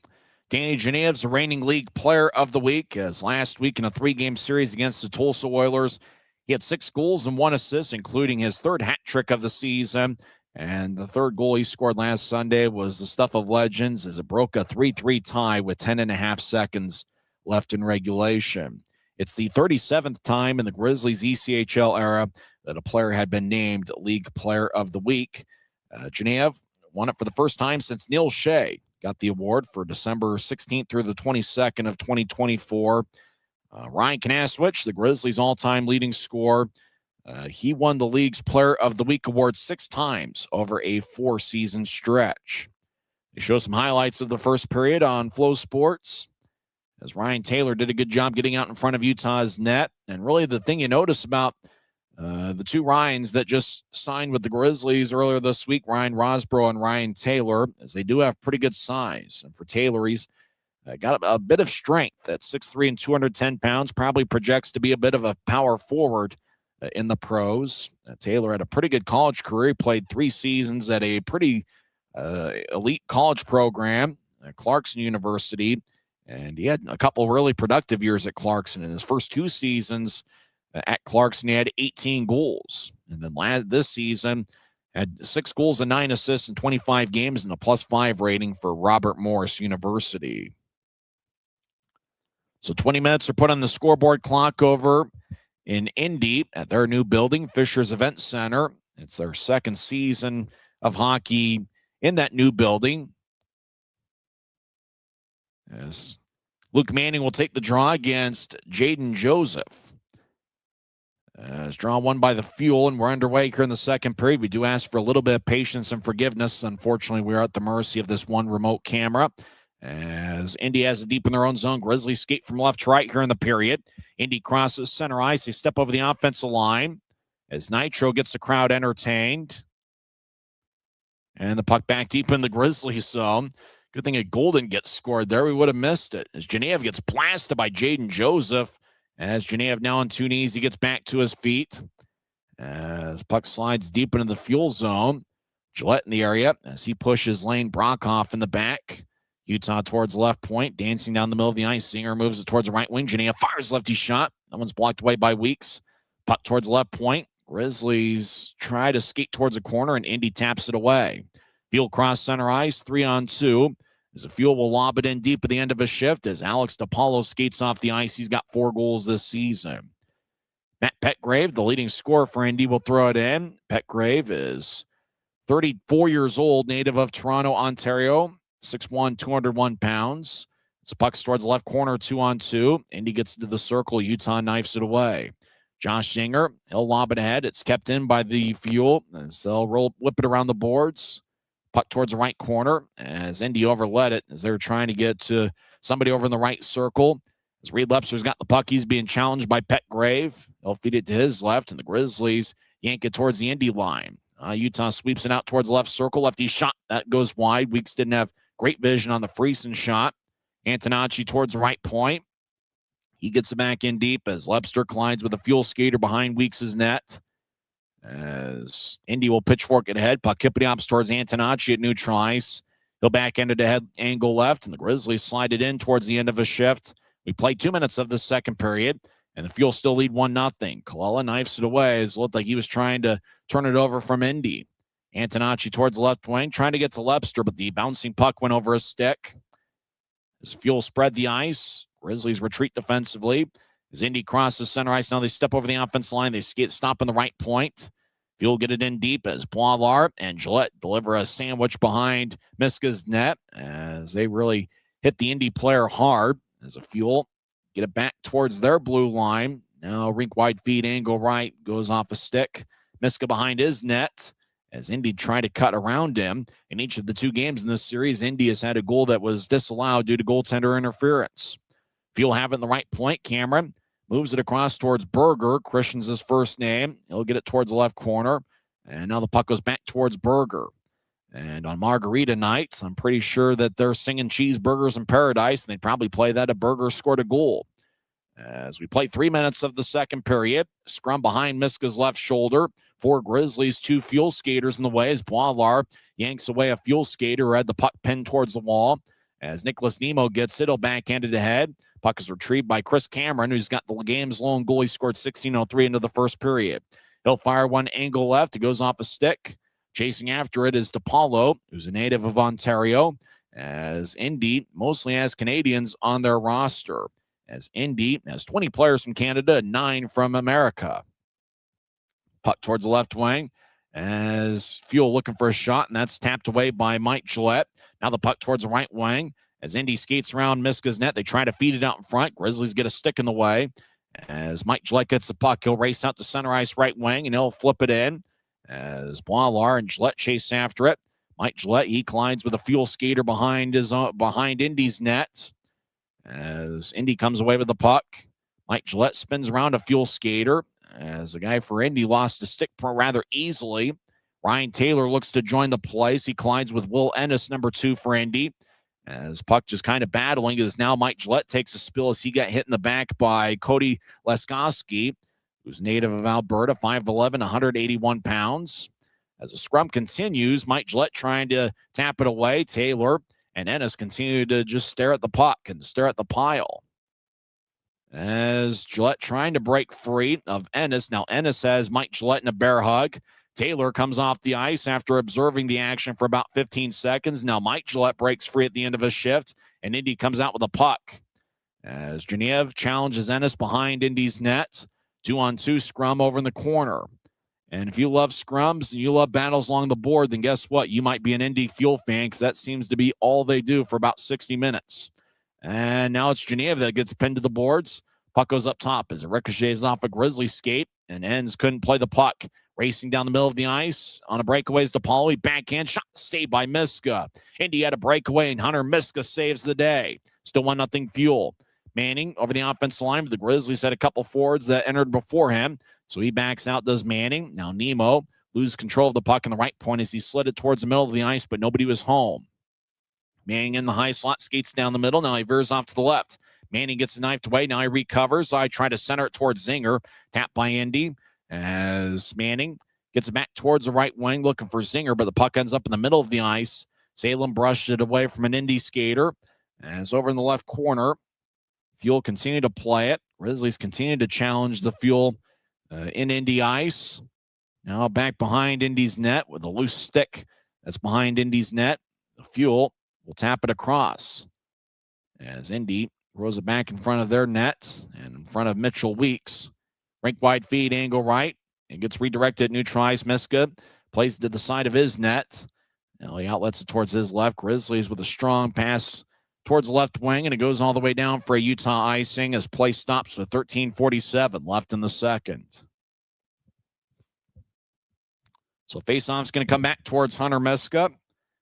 Not many shots either way in the second period. Indy's up to 11. Grizzlies have 8. So the Fuel have taken the first 2 shots of the second period. And Hunter Miska stopped a breakaway on what we believe was Alex DePaulo. And DePaulo put together a nice backhand shot, but Miska was able to close the door and keep it a 1-0 game. So Friesen will take the draw against Lee Lapede. Lapede's a +8 this season and has 15 goals and 18 assists in 56 games. Grizzlies get out towards center ice. Lebster off an Indy skate. Taking it Salem. He's got an A on his black sweater. In fact, 3 guys wearing A's are Salem, Manning, and Lebster. As Lebster delivers a side check on Eric Martin. Puck goes back to Chris Cameron behind Indy's net. And Cameron will fire it off the far wing boards. Antonacci chases after it. And he collides with the Fuel skater. No icing. Indy feeds it towards the left wing. Lefty shot. Saved by Miska as the puck goes back towards the right wing. Indy taps it off the stick as they're towards the left corner. As puck slides up towards center ice from Cy Leclerc's stick. Lepster trying to feed Antonacci out in front. Puck ricochets as Indy did a good job closing out the centering pass. As a Grizzly gets dragged down to the ice. And I can't... There's no way. There's no call there. 2-on-1. Indy throws to the middle of the ice. And they batted about waist high. Grizzlies come back up with it.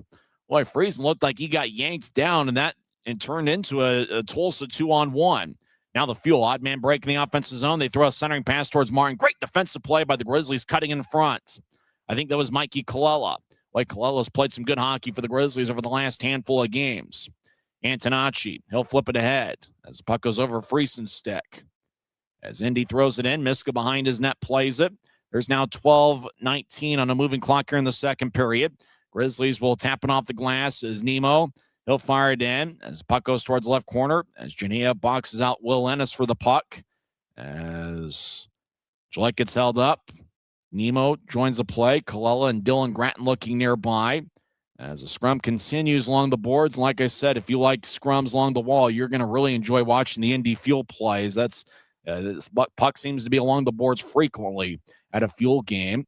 As Indy dumps it in, Miska lets it go. As Grizzlies slide it off the boards, Indy comes up with it. They skate towards the left goal line, out to the middle of the ice. Fuel lose control of the puck. Mikey Colella gets it towards Ends. Ends with a strong outlet pass, angle left, as it went past John Gillette. Indy, they fire one towards center ice, angle left. Now the Fuel will tap it off the boards. DePaulo gets it, skates along the left wing, backhand shot and a score. As Alex DePaulo now has a goal in back-to-back games. As he skated along the left wing, stopped in front of Miska and fired a backhand shot. He's the one that had the breakaway a couple minutes ago. This time DePaulo didn't miss. It's now 2-0 Fuel.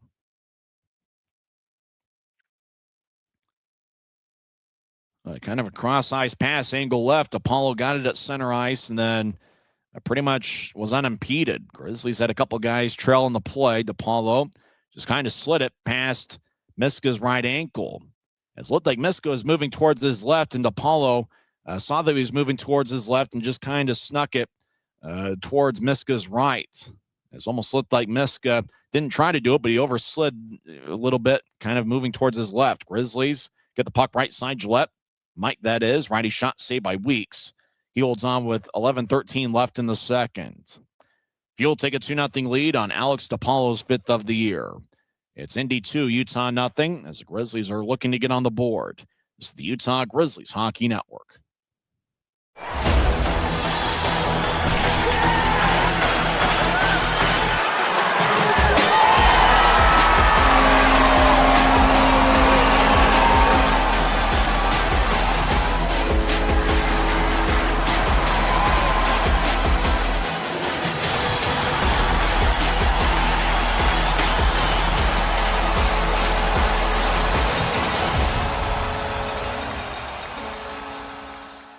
We're 20, and yeah, we're celebrating big.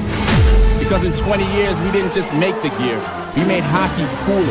They said we were too loud, too flashy, too different. They told us to tone it down. The Warriors don't tone it down, we go full throttle. And this is just the start. 20 years in and we're just getting warmed up. We're still the brand that makes the gear you can win in, chirping, partying. And if you thought we were bold before, just wait. The next 20 years start now. 11 minutes, 13 seconds are left in the second period. Indy leads 2-0. If you joined us late, Chris Cameron gave the Fuel a 1-0 lead. He scored 16:03 in. Alex DePaulo skated in unimpeded from the left wing. And as Miska was kind of moving towards his left, DePaulo just kind of went against the grain and slid it past Miska's right ankle. And with the DePaulo goal, the assist went to Cody Laskowski and Matt Petgrave. And for Petgrave, that's his 31st assist of the season to lead all Fuel skaters. Indy has outshot Utah 3-1 in the second period. Ryan Rosborough will take the drives out there with Mike Gillette and Ryan Taylor. Rosborough, the St. Cloud State product. He was a teammate with Josh Singer over the last 2 years at St. Cloud State. It's a face-off won by Indy as they're in their own zone. Grizzlies skate from left to right as we attempt to see the game on Flow Sports. As Mike Gillette at Neutralize tried to throw it in, and the field kind of built a wall at their blue line. And now another scrums along the boards. I think we should just start counting how many scrums we see along the boards. We've seen plenty of them. 2-on-2 scrum as Martin looking nearby. Now the puck will slide towards Indy ice, but there's a Fuel defenseman that was kind of hanging out in the corner as Indy was hanging out in the corner like me during a school dance. Ryan Taylor skates towards the right corner. He overskates it. Fuel come back the other way. Indy crosses center ice 3-on-3. They step over the offensive blue. Left wing, lefty shot, and that's sticked away and it goes out of play as Michael Marqueson fired towards the net. And the Grizzlies got a stick on it as the puck went over the went off the protective netting with 10:28 left in the second. So faceoffs can be in the Grizzlies zone. Remember, it's the second of a 3-game baseball-style weekend series. Tomorrow's going to be the final road game of the regular season. It's going to be a 2 o'clock Mountain Time Zone start, 4 o'clock locally in the Indianapolis area. Luke Manning will take the draw. He's out there with Mikey Colella and Danny Genev, and a defensive pairing of Boileau and Antonacci. As the Grizzlies are rolling with 17 skaters, as Indy has a bounce off the skate. The Fuel will slice it back in deep in the Grizzlies zone. Miska plays behind his net wearing number 35. He's backed up by Jacob Musatelli. As Miska blows a tire, he falls down as the Fuel tapping off the far boards. Hopefully Miska gets back injury free as he picks up his stick. As Poilar out towards center ice. He goes all the way down. No icing as Mikey Colella closes the gap. And towards the right side, Grizzlies get it up top. Left point, Poilar fires lefty shot. Glove saved by Weeks. Poilar 7:50 into last night's second period. Scored Utah's lone goal of the night. So Grizzlies halfway through this one. Trail 2-0 as the Fuel have 1 goal in the first, 1 in the second. That Poilar shot from the left point was the second shot taken by the Grizzlies in the second period. Incidentally enough, the goal that Poilar scored 7:50 into the second period last night was Utah's first shot of that period. So Manning will crouch down, take the draw, and he's got Genev and Colella out there. Colella, a native of New Jersey, and Genev from Brooklyn. As puck goes into the corner, Colella chases after it. Indy gets there a step ahead of him. Manning throws it towards the left wing. Righty shot saved by Weeks. That shot was taken by Colby Enns, who has 4 goals this season. As Utah fires lefty shot, saved by Weeks. Couldn't tell who took that shot. It might have been Genev, as Weeks was able to make a glove save with 9:40 left in the second. Second time the Grizzlies have met Indy this season. Indy was in town for a 3-game series at Maverick Center around Thanksgiving during the 2024-25 season. And the Fuel ended up winning all 3 games. That was in the middle of the Grizzlies' 14-game losing streak. As Indy crosses center ice and dumps it in, puck around the boards, Genev chases after it. As Indy tried to cycle it, now they cycle it behind Miska's net. As Owen Robinson, number 9, throws it up top. Left point, lefty shot, and that one deflects out of play. That shot was taken by Lane Brockhoff, who's playing in his second game. So Fuel will switch up skaters, so will the Grizzlies. As looks like over in Indy, they take 2 media timeouts, under 14 and under 6. That's the same case here at Maverick Center for Grizzlies home games. Not many empty seats that we've seen over at Fishers, Indiana. This looks like another good crowd. Last night they had 4,062. Looks like a pretty good crowd on a Saturday night. And based on all the shots we've seen of the crowd, I think we've seen just about everybody that's in attendance over at Fishers, Indiana. As the Fuel win the draw in their Jimmy Buffett Margaritaville specialty jerseys, swing and a miss towards the slot, puck around the boards. As Indy gets it, they try to get it up top, and it's taken away by Utah. As the Grizz step over the offensive line, they try to get to Lepster. It was overled for him as he couldn't reach it far enough. Now we get a whistle as the camera spotlights Matt Petgrave. We're not sure if a penalty was called behind the play. Grizzlies tried to get to Lepster. He was looking to reach for the puck and just couldn't quite get there. It looks like a penalty's been called on Indy. And that's Jesse Tucker picking up a minor penalty. Not sure if we get the referee signal as to what the penalty is, but it might have been right there as Lepster couldn't reach far enough to get it, and maybe Lepster got hooked by Tucker. So it's a Grizzlies power play. It's their second of the night. Friesen will take the drives out there with Lepster and Manning, and up top is Genev, and we believe Luke Salem. Lepster wins the drive, gets up top to Salem, back towards Lepster. Now to Salem in the left point. He'll skate towards his right. Salem keeps his head up, and he'll drift it back towards Lepster. Across to Genev, just outside the right circle. Up top to Salem. He directs it to Lepster. One-timer, and it goes wide. Puck ricochets along the near wing boards, goes past Genev and all the way down into the Grizzlies zone. Salem runs it down. He gets towards new tries. Now he drops it back. Somebody off the screen plays, and it's Genev. He'll push it to his right for Manning over the line. Manning spins off a check. Puck slides towards a corner, and it's banked off the near wing boards by Indy all the way towards Miska. Miska 5 feet in front of his crease. Outlets to new tries. As the puck goes tape to tape to Manning, he'll feed it to his left. Now the Grizzlies enter with momentum. Salem skates towards left corner as he gets double teamed, and Indy pushes him in the back, and the Fuel will saucer it out. As the puck hippity hops towards the near corner, and it's in the restricted area, so Miska can't play it. That's why you see a lot of goaltenders race out to the corner before it goes into the area where they can't play the puck. As Lepster will drop it back to Genev. 52 seconds left in the power play as Genev gets pushed as he was trying to muscle his way towards the corner, and Indy clears it out again. Fuel are 80.5% on the penalty kill this year. Grizzlies have the 6th best power play unit in the league at 21.5%, but obviously Utah is missing Tyler Gratton and Aiden Hansen-Bukata, 2 of Utah's best power play performers. Puck to the left corner in the Fuel zone. Nemo chasing after along with Colby Enns. Now Enns gets these in the left wing, throws it up top. Dylan Gratton back towards Enns as Enns just outside the left circle. Lifts it. It goes off an Indy skate and it goes out to center ice. Actually, it was off an Indy stick from Enns on the way to Gratton. Enns whips it around the boards. 10 seconds left in the power play. Weeks turns it over. Grizzlies wraparound shot. Saved by Weeks. Boy, it looked like Weeks fumbled the puck and then tried to scramble back in front of his net. Gillette was looking for a wraparound goal, and Weeks was able to cut it off and hold on. And that was Utah's best chance of this power play. As Weeks kind of shaking his head back and forth and up and down as he knew he got away with one, as there's now 7:06 left in the second. As Weeks just trying to refocus himself as he knew he got away with one there. As they continue to spotlight Mitchell Weeks on the Flow Sports screen, Grizzlies will have Ryan Rosbrough take the drives out there with Mike Gillette and Ryan Taylor. Boy, Mike Gillette's been pretty good in this series. He's been one of Utah's best forwards over in the Indy series, which has now spanned 4.5 periods. As Indy will throw it up and out as Jesse Taylor comes out of the penalty box. Utah's now 0 for 2 on the power play, but they've got a lot of guys in areas on power plays they hadn't been in before. As Grizzlies rink wide feed, angle right by Taylor. He'll throw it cross ice to Rosbrough. Left wing, lefty shot goes wide. As Rosbrough, he led Utah with 3 shots in last night's game.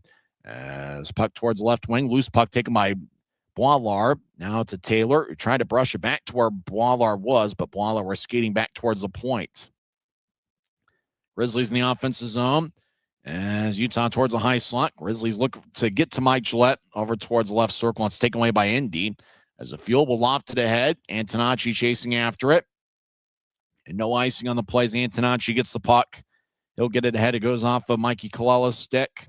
Indy fires it back in. Miska cuts it off behind his net. As he'll drop it off. As taken his Boilar, who's played pretty well in this series, over to Antonacci. And he'll yank it angle right. And it goes all the way down. No icing as it got redirected at center ice according to the linesman. So there's now 5:52 on a moving clock here in the second period. Fuel lead 2-0. Grizzlies looking to get on the board. As Indy's still in their own zone, they'll bounce it up and not out. Kept in by Josh Singer. As they'll get towards the left wing, Grizzlies around Weeks' net. As why they try to feed it towards a skater over on the right side. Now Enns gets it across. Right side, lefty shot. That one's blocked. As Zinger took the shot. It was a righty shot from the left wing.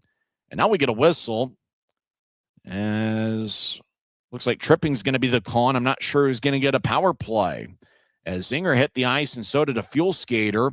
There's 5:26 left in the second period. Indy leads 2-0. We'll come back in 1 minute, and we'll see who's got a power play on the other side. This is the Utah Grizzlies Hockey Network.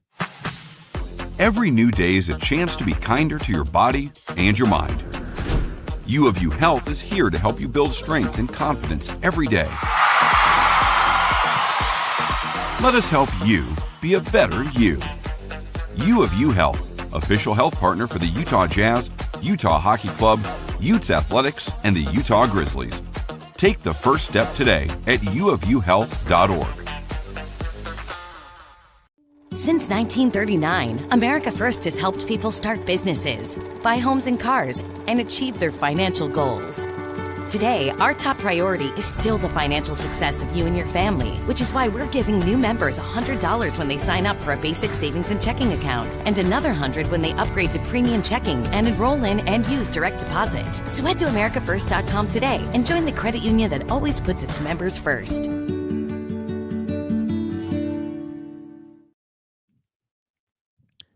So there's 5 minutes and 26 seconds left in the second period. Grizzlies trail 2-0. Both teams have 13 shots. So the Grizzlies have a 5-4 edge in the shot count. Not many shots on either side. So it looked like a penalty was called before the timeout, although we haven't gotten any indication that there's anybody actually in the penalty box. So it's a neutral zone draw, and it looks like there's no penalty either way. Grizzlies might have just been called for offside, even though it looked like one of the referees gave a tripping signal. But nevertheless, looks like we're skating 5-on-5. As the puck will plop towards the left wing. It's in the fuel zone. Grizzlies have it. Josh Singer dances around in the right point, keeps his head up, and he will loop it towards the right corner as the Grizzly lets it go. As Manning gets his stick lifted. In fact, he lost his stick. He picks it back up. Puck goes out to neutralize. Zinger plays it, and he'll get it towards his right for Genev. Genev slices one angle left, and it goes all the way down. As Genev was at Utah's side of center ice and all the way down for a Utah icing with 4 minutes and 59 seconds left in the second. So if you joined us late, Indy got a first period goal 16:03 in as Chris Cameron got his second of the year. Tucker and DePaulo with the assists. And then it was Alex DePaulo skating in from the left wing, fired a backhand shot past the right ankle of Miska. That was 8:37 into the second period. Laskowski and Petgrave with the assists. For the Grizzlies, they've taken 13 shots. They're led by Danny Genev, who has 3 shots. John Gillette and Mathieu Boilard each have 2, and a handful of Grizzlies with 1 shot. Face off in the right circle of the Grizzlies zone. Utah skating from left to right here in the second period. As Genev will rainbow it towards Indy ice. As the puck is taken by Trevor Zins off 2 hops on the ice. They'll move it to his left. As a Fuel over the offense line, all alone in the left circle. And a Fuel skater blows a tire as Jaden Joseph just fell down voluntarily as he was trying to put a move on a Grizzly. As Reed Lepster dances around in the right corner, he's in the offensive zone. As Lepster feeds it up top. Enns gets it across to Grattan, left side, a fire lefty shot. And that one ricochets off Weeks' glove, and it goes out of play with 4:23 left in the second. So it's going to be an offensive zone draw for Utah. As Fuel skaters looking nearby. Make sure to join us next week for a 2-game series against the Allen Americans. Next home game for the Grizzlies will be on Thursday night, a rare Thursday home game. It's going to be at 7:10 as the Grizzlies take on the Allen Americans. And then remember, Utah will also face Allen on Sunday, March 29th. And that's going to be a 3:10 start. Grizzlies are home for each of their last 9 regular season games. So plenty of opportunities to see the Grizzlies in their final homestand ever at UtahGrizzlies.com. That's where to get the tickets, or go to the Maverick Center box office. As puck's at neutralized, Fuel will bounce it in. As Lepster gets it off the boards, we're skating 5-on-5 with about 4 minutes left in the second period. Lepster with a rink-wide feed, but it goes all the way towards the crease, so Weeks has to play it. As the Fuel race from right to left, they'll backhand it, angle right. Fuel get it off the wall. As they dump it in, Colby Enns chasing after he gets there, but Indy kind of knifed it away from him. Puck towards the left point. Indy fires lefty shot, and it's blocked. It was blocked by Colby Enns, who outlets it towards the Indy line. It goes past Freesaw, delayed offside. Arm is raised by the referee for the delayed offside. Now he drops it as Indy will throw it back towards Utah ice. As DePaulo tried to feed it out in front and ricocheted off a Grizzly stick. Colella lets it go as Reed Lepster gets double teamed. Lepster gets dragged down as he was crossing the center red line and the center ice logo at the middle of the ice. Puck goes deep into the Fuel zone. Colella looking nearby. Mikey Colella gets it towards Nemo, but Nemo couldn't handle it on his backhand. Fuel come back the other way. Indy crosses center ice. A couple of Grizzlies challenge near the Indy bench, and the Fuel will throw it in. Antonacci hustles after it as he'll spin the puck along the near wing boards. Grizzlies skate from left to right. Utah trying to get towards Nemo, but it was overled for him. As puck bounces at neutral ice, and it's taken by Utah. As Grizzlies throw it past Antonacci towards Nemo, couldn't collect it. As there's 2:41 on a moving clock here in the second period, Indy leads 2-0. Fuel get it ahead towards the Utah line and got redirected off the screen at the Utah line, or at least we believe, as two Grizzlies and two Fuel skaters battle for the puck behind Miska's net. As another scrum along the boards, Rosborough gets nudged in the back by a Fuel stick. Indy gets it up top. Left wing, Petgrave gets it towards Zins. Zins fires it back in deep as the puck ricochets off Utah's backboard. Grizzlies will drag it out to center ice. Rosborough skates towards his left, gets towards center ice, throws the puck off the boards. Colella comes off for a change. Indy to the middle of the ice. They got a breakaway, dangling back and forth, backhand shot. And Miska might have gotten a piece of it. Boy, he saves the day as Indy, I think that was Dustin Mans, had a breakaway. He knew he had a couple Grizzlies trailing him, but Miska stopped him to keep it a 2-0 game. Grizzlies plop it ahead. Indy played it about waist high, and they'll throw it back deep into the Grizzlies zone. As now we get another scrum over in the right corner. Grizzlies break free of it. 1:35 on a moving clock, second period. Mike Gillette collides with Lane Brockhoff. Brockhoff 6'1", 207. Mike Gillette 6'2", 209. Indy over in the left corner as Antonacci shadowing a Fuel skater as Indy gets back up top. They're over in the right wing. Fuel lefty shot, and that's blocked about halfway from the shooter to Miska. As Blondlar, he gets hit in the back. 1:07 is left in the second period. Both teams have 13 shots. Grizzlies have 5 in the second period. Indy has 4. Fuel, Brockhoff, left wing. That shot gets redirected. Miska raised his right blocker as shot ended up over the crossbar. Indy throws it back towards the right corner.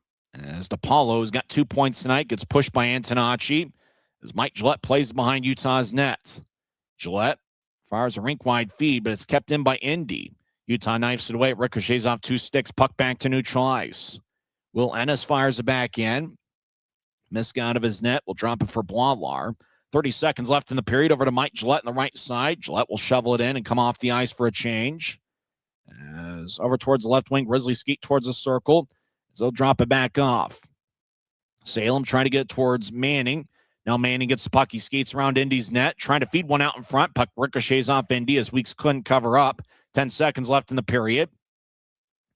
Puck towards the middle of the ice. Luke Salem tries to get around one Fuel skater. He falls down. Indy plays the puck, and I believe a penalty is going to be called on the Fuel as Luke Salem tried to negotiate his way around a Fuel skater. He got tripped up. And it is going to be a Utah power play. Let's get the referee's signal at center ice. 2 minutes for tripping. As Tyler Weiss picks up penalty minutes number 43 and 44 on the season.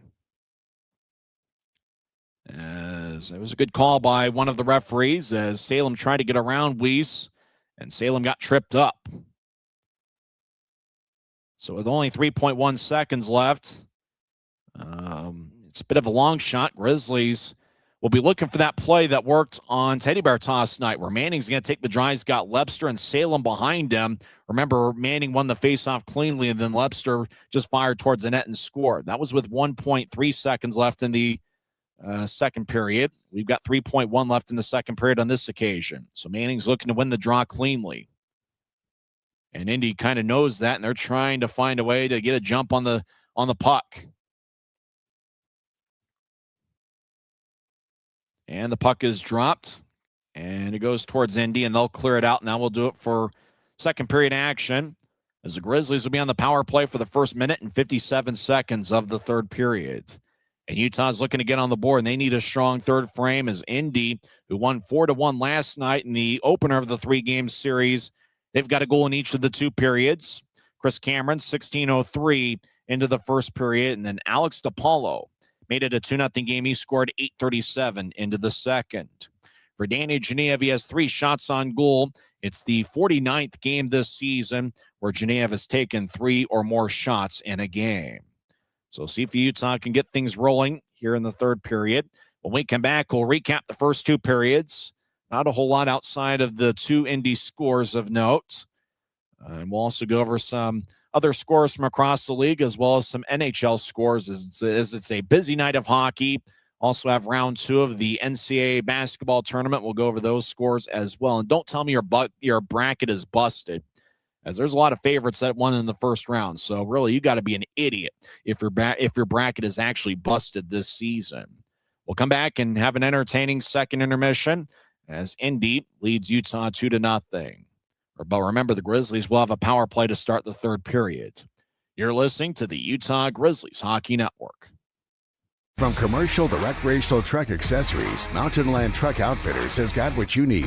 Flatbeds, spray and bed liners, lifts and leveling kits, wheels and tires. Mountain Land Truck Outfitters proudly uses a brand you know and trust. And with our experienced, knowledgeable, and friendly staff, your visit here will be informative and enjoyable. Stop into our convenient location in Provo at 265 South 100 West or call 801-225-4637 to get a quote for your fleet or individual truck. Mountain Land Truck. Les Schwab changed the tire game more than 70 years ago. Today, we still believe you should get more from less. Like more hustle, less hassle. More of the best service around, less of the runaround. Because we include America's best tire warranty in every tire we sell. So you get more unbeatable warranty, less charging you extra. It's why we're more than proud to say, you get more from less. Grisby commutes to work by riding UTA. It gives him time to make friends and relax before arriving to the Maverick Center. But how can Grisby keep enjoying that feeling throughout the entire day? An idea! Utah Transit Authority, proud sponsors of the Utah Grizzlies.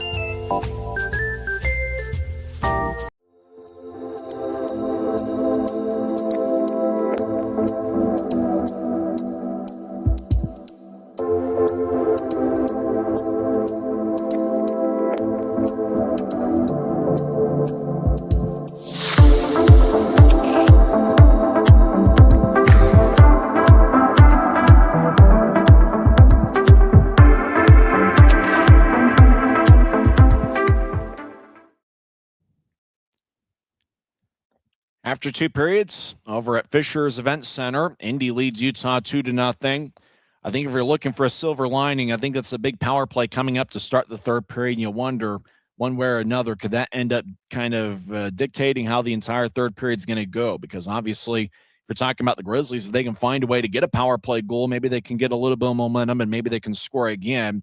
Has been a tough go of it in the scoring sheet for Utah over in Indy, as they had 1 goal last night and have yet to find the back of the net.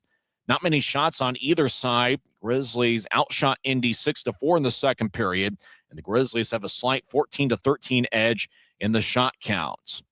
If you just joined us over the last couple minutes, Indy had a goal in the first period and 1 in the second. Chris Cameron fired a slap shot. It was in the high slot, 16:03 in. Apparently it didn't get redirected, even though the puck did have a little bit of English, and there was a couple Indy sticks and even a Grizzly stick in the area.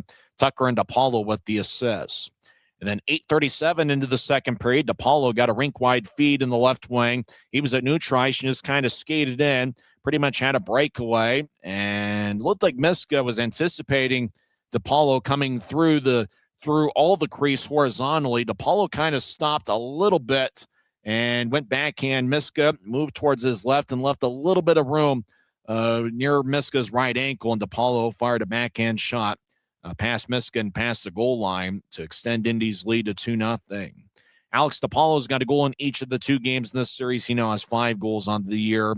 Leskoski and Matt Petgrave with the assists. That's Petgrave's team-leading 31st assists of the year. For the Grizzlies, in their 14 shots, Danny Genev leads the way with 4.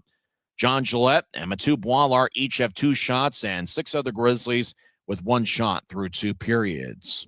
Hunter Miska net, he has saved 11 of 13. He is backed up tonight by Jacob Musatelli. Mitchell Weeks has saved all 14, and Weeks has saved 34 of 35 through 5 periods in this weekend series. So we'll see if the Grizzlies can get something rolling on the power play. They are 0 for 2 tonight, and they will start their third power play of the evening with 1:57 left to start the third period, as Tyler Weiss picked up a tripping minor, 19:57 in. A lot of action across the league. Over at Enmarket Arena in Savannah, Georgia, Greenville leads Savannah 1-0. And the lone Swamp Rabbit school has been scored by Neil Shea, of all people. That's right. Shea scored 8:40 into the second period. And right now, that goal's the difference in the game. After 40 minutes, it's Neil Shea 1 and the Savannah Ghost Pirates 0. Late second period, Jeff Carr's Norfolk Admirals lead Greensboro 1-0. Brady Florent scored 15:50 into the first period, and that's the difference in the game. Guy Carenza and Jared Youngman's Atlanta Gladiators lead Jacksonville 2-0. Cody Sylvester and Jack O'Brien each have a goal for the Gladiators in the second period. Grizzlies are rooting for the Toledo Walleye. However, with 13:28 left in the second period, Michael Leary scored 13:53 into the first, and that's the difference in the game as Tahoe leads Toledo 2-1. That game with 13 minutes left in the second period. Grizzlies rooting for Toledo because Tahoe right now occupies the 4th seed in the Mountain Division standings. Obviously, the top 4 teams in each division reach the playoffs. And so Utah, they have to find a way to climb over Wichita and Tahoe. Tahoe is 8 points ahead of Utah. And remember, time is running out. After tonight, the Grizzlies will have 9 games left in the regular season. And Tahoe, actually, there'll be 10 games, one on the road tomorrow, and then the 9-game homestand end the year total. So 10 games for the Grizzlies after tonight, and Tahoe will have 11 games after tonight. So time is running out, and Utah is rooting not only for a win streak of their own, but they're also looking for Tahoe to lose a few games. But halfway through the second period, Night Monsters lead Toledo 2-1. Fort Wayne's maintaining a 1-0 lead halfway through the second period in Cincy. Iowa has a 1-0 lead early in the first period over Bloomington, as that game is still early in the first. Other action across the league. Late second period, Florida leads Orlando 5-2. Former Grizzly Taryn Fizer has 1 goal for the Everblades. Reading and Adirondack are tied at 2 after 2 periods of play.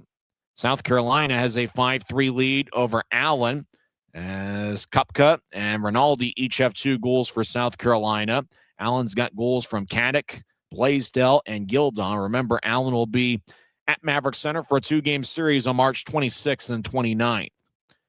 Late third period, Maine leads Worcester 3-1. Max Androv, the former Kansas City Star, has 2 of the Maine goals. Rapid City got a 3-2 victory over Kalamazoo, as Rapid City got goals from 3 different players, and the Rush get a victory as their record goes to 25-34-1.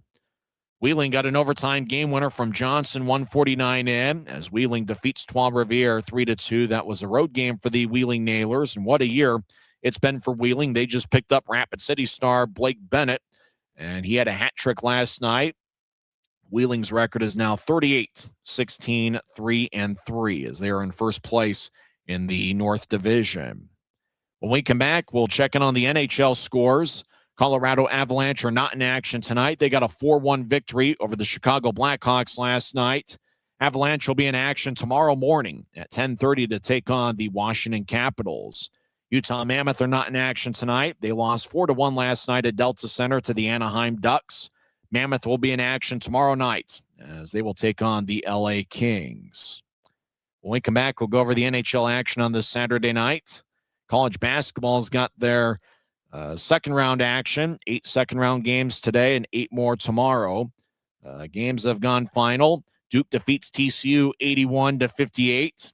Houston blows out Texas A&M 88-57. So both Duke and Houston advance to the Sweet 16. Earlier today, Michigan defeated St. Louis 95-72, and Michigan State got a 77-69 victory over Louisville.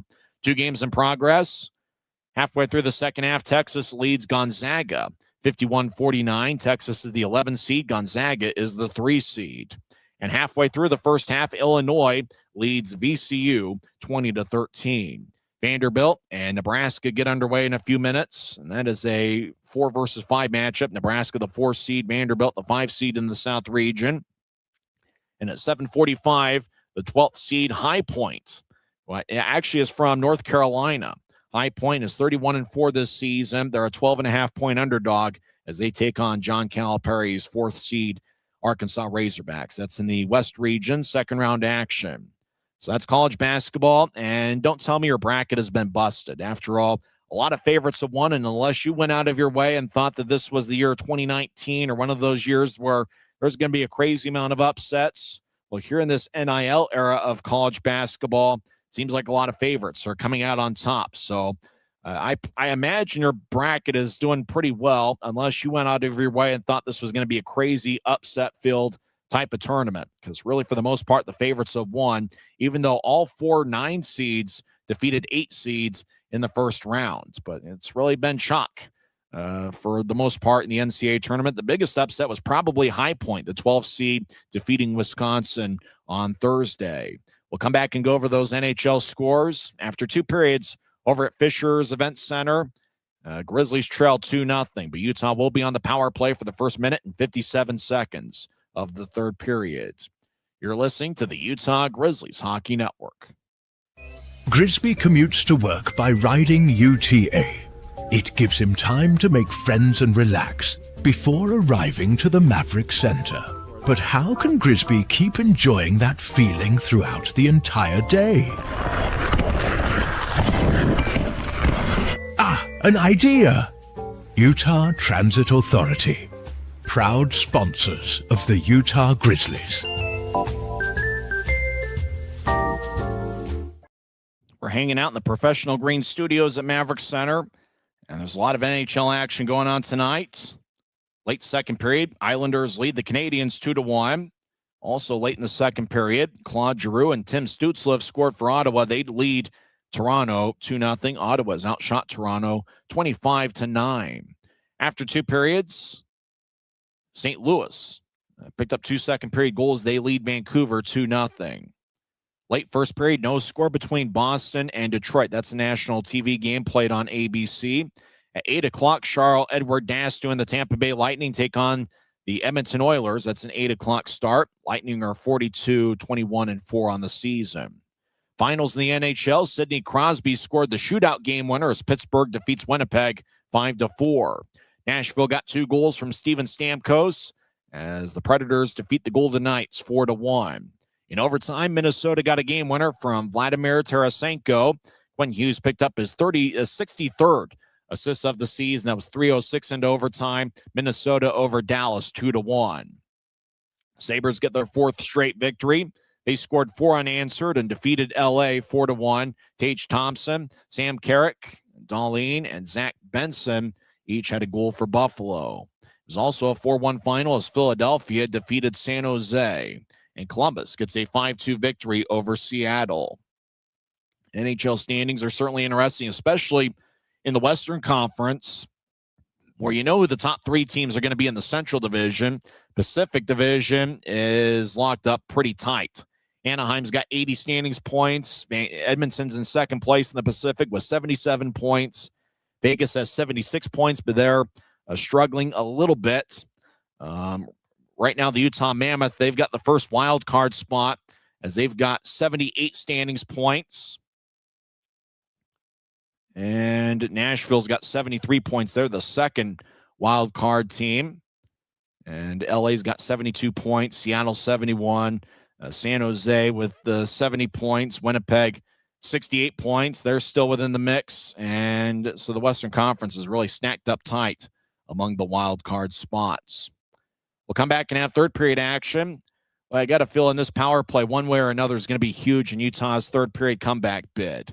Can the Grizzlies get a power play goal and see if they can build some momentum offensively? Chances have been tough to come by against an Indy club that's really been dialed up defensively all season long, as Indy's got one of the best defensive units in the league, and they don't allow many good scoring chances. So when you get good chances on the fuel, you got to find a way to bury them. So I imagine the Grizzlies, they're not going to get many great chances here in the third period, but the ones they do get, they got to find a way to capitalize and put them in the back of the net. We'll have third period action on the other side. You've been tuned into the second intermission report on the Utah Grizzlies Hockey Network. We're 20, and yeah, we're celebrating big. Because in 20 years, we didn't just make the gear. We made hockey cooler. They said we were too loud, too flashy, too different. They told us to tone it down. The Warriors don't tone it down. We go full throttle. And this is just the start. 20 years in and we're just getting warmed up. We're still the brand that makes the gear you can win in, chirping, partying. And if you thought we were bold before, just wait. The next 20 years start now. Tonight's game is brought to you by the ECHL, celebrating its 38th season of affordable family entertainment. The ECHL would like to thank everyone in attendance for your support of ECHL hockey. The ECHL would also like to recognize the following league sponsors: AMI Graphics, exclusive signage provider; Athletic Knit, official jersey supplier; Baron Rings, official championship ring supplier; BFL Canada Insurance and Sutton Special Risk, sponsors of the 2026 ECHL Hall of Fame induction ceremony; Dash, official mobile auction platform; The Fairley Group, official commercial insurance provider; Flow Sports, exclusive streaming provider; Hotel Planner, official hotel reservations partner; Howie's Hockey Tape, exclusive hockey tape and lace provider; In Glasgow, exclusive puck provider; Prolific One, exclusive secondary ticketing partner; and Warrior, exclusive on-ice equipment provider and title sponsor of the 2026 ECHL All-Star Classic. Catch all of the ECHL action live in high definition by logging on to flowhockey.tv. We're about set for third period action. Grizzlies trail 2-0, but they will be on the power play for the first minute, 57 seconds of the third period. Grizzlies have one more road game, and that's tomorrow afternoon against the Indy Fuel, last of a 3-game series. It's going to start at 2 o'clock. Coverage begins at 1:45. Utah will be home for the final 9 games of their final hunt. The Allen Americans will be at Maverick Center for a 2-game series on March 26th at 7 o'clock and March 29th, 8 days from now at 3 p.m. And then the Wichita Thunder are in for a 3-game series highlighted by Star Wars Night on Saturday, April 4th. The last fan appreciation night in team history will be on April 11th against Rapid City. That's the second of a 3-game series. The last Grizzly and Stillhead rivalry game is going to be on Tuesday, April 7th. That's a makeup of the December 27th game that was postponed due to the players' strike. The final regular season game in team history will be on Sunday, April 12th against Rapid City. Well, the Grizzlies are in their third power play of the night. And Utah so far is 0 for 4 on the power play in this series. It's their 5th power play chance. And obviously Utah misses Aiden Hansen-Bukata, who's got 18 power play assists this year, as well as Tyler Gratton. His presence in front of the net, you can't really measure how important that's been. Gratton is second in the league with 10 power play goals, but obviously Utah still has some key performers, and Reed Lepster, who has 6 power play goals this season. Danny Genev, who's got 22 power play points this year, 2 goals and 20 assists. Also watch out for Evan Friesen. He's certainly a big threat on Utah power plays. So 20 minutes are put on the scoreboard clock, and the Grizzlies win the draw. And thank goodness they showed the ice. We didn't see the first minute of the third period last night. We do ask for a bit of patience, unfortunately, with this remote feed. Some of the details will become missing from time to time. Grizzlies whip it around the boards as Reed Lepster gets hit in the back in the right corner. As Grizzlies get it to Luke Manning. He'll get up top towards Genev. Genev fakes it to Salem. Now he'll lay it back for Manning. Manning around Indy's net. He'll throw it up top. Reed Lepster directs it to Salem, who solicits it back to Lepster, who's just outside the right circle. Lepster centers to Friesen, lefty shot. And it goes over the crossbar, stays in play. Boy, Friesen tried to roof it, but got a little bit too much air as it went over Weeks' head. Genev snaps it across. Lepster hustles to keep it in on the right point. He'll get it back in deep. Now Genev left wing. He fires a backhand shot.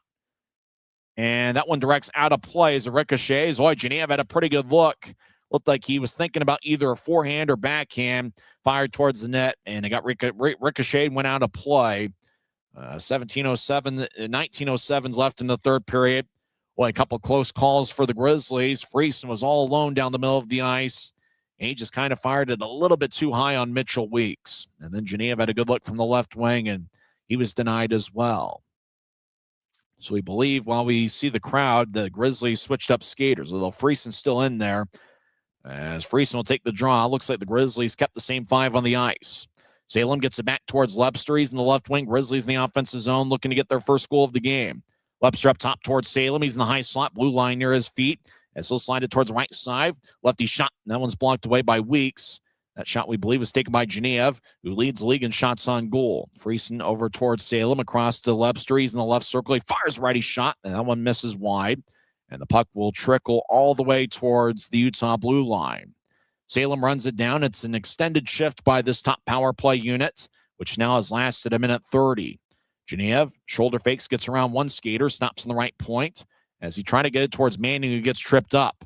Indy races towards the left wing. Back defensively is Gratton. And Tyler Gratton with a great play to knife it away from a fuel skater. Now left wing, Indy skates around Miska's net. As Lepster delivers a push along the boards, Genev gets around one fuel skater at center ice. Less than 10 seconds left in the power play. Genev drops it back to the left point. Lepster dangling back and forth. He moves to his right. As Lepster sweeps it towards ends, he fires a righty shot, and that's blocked. Now Genev has a knife away from him. As Fuel are coming out of the box. Jesse Tucker out of the box. Utah's now 0 for 3 on the power play. Dylan Gratton races after a loose puck in the far corner of his own zone. Across to Lepster off an Indy skate. Fuel right wing, righty shot. That one goes wide. That shot was taken by Cody Laskowski. As Indy skates around their net, they'll feed it back up top. Trevor Zins near the blue line. He'll nudge it towards his right. As a Fuel fire lefty shot, and that one's blocked away. Now Fuel try to spin it out in front. Miska's in the butterfly, and he's got it covered up. So there's 17:28 left in the third. Unsuccessful power play by the Grizzlies, but they did have a couple good chances. Like Cosmo the Cougar actually walked in front of me in front of the Grizzlies office here as the Big 12 Gymnastics Championships are going on. Maybe Cosmo can get me a Cougar tail or something because I'm pretty hungry right now. Draws in the Grizzlies zone. John Gillette's out there with Mikey Colella. Remember with the Grizzlies rolling with 11 forwards and 6 defensemen, the forward lines are mixed and matched quite a bit. As Gillette taking the draw, this time it's won by Indy. As a Fuel right side, Petgrave fires towards the net, and that's blocked. Might have either been blocked by Gillette or Mikey Colella. Indy over in the left corner. They look to center it towards Laskowski, but it was overled for him. Passing's been a little bit sloppy here tonight on both sides. Gillette will slide it behind Indy's net. Colella chasing after it. Nemo feeds it towards Boilar. His lefty shot's blocked by an Indy stick.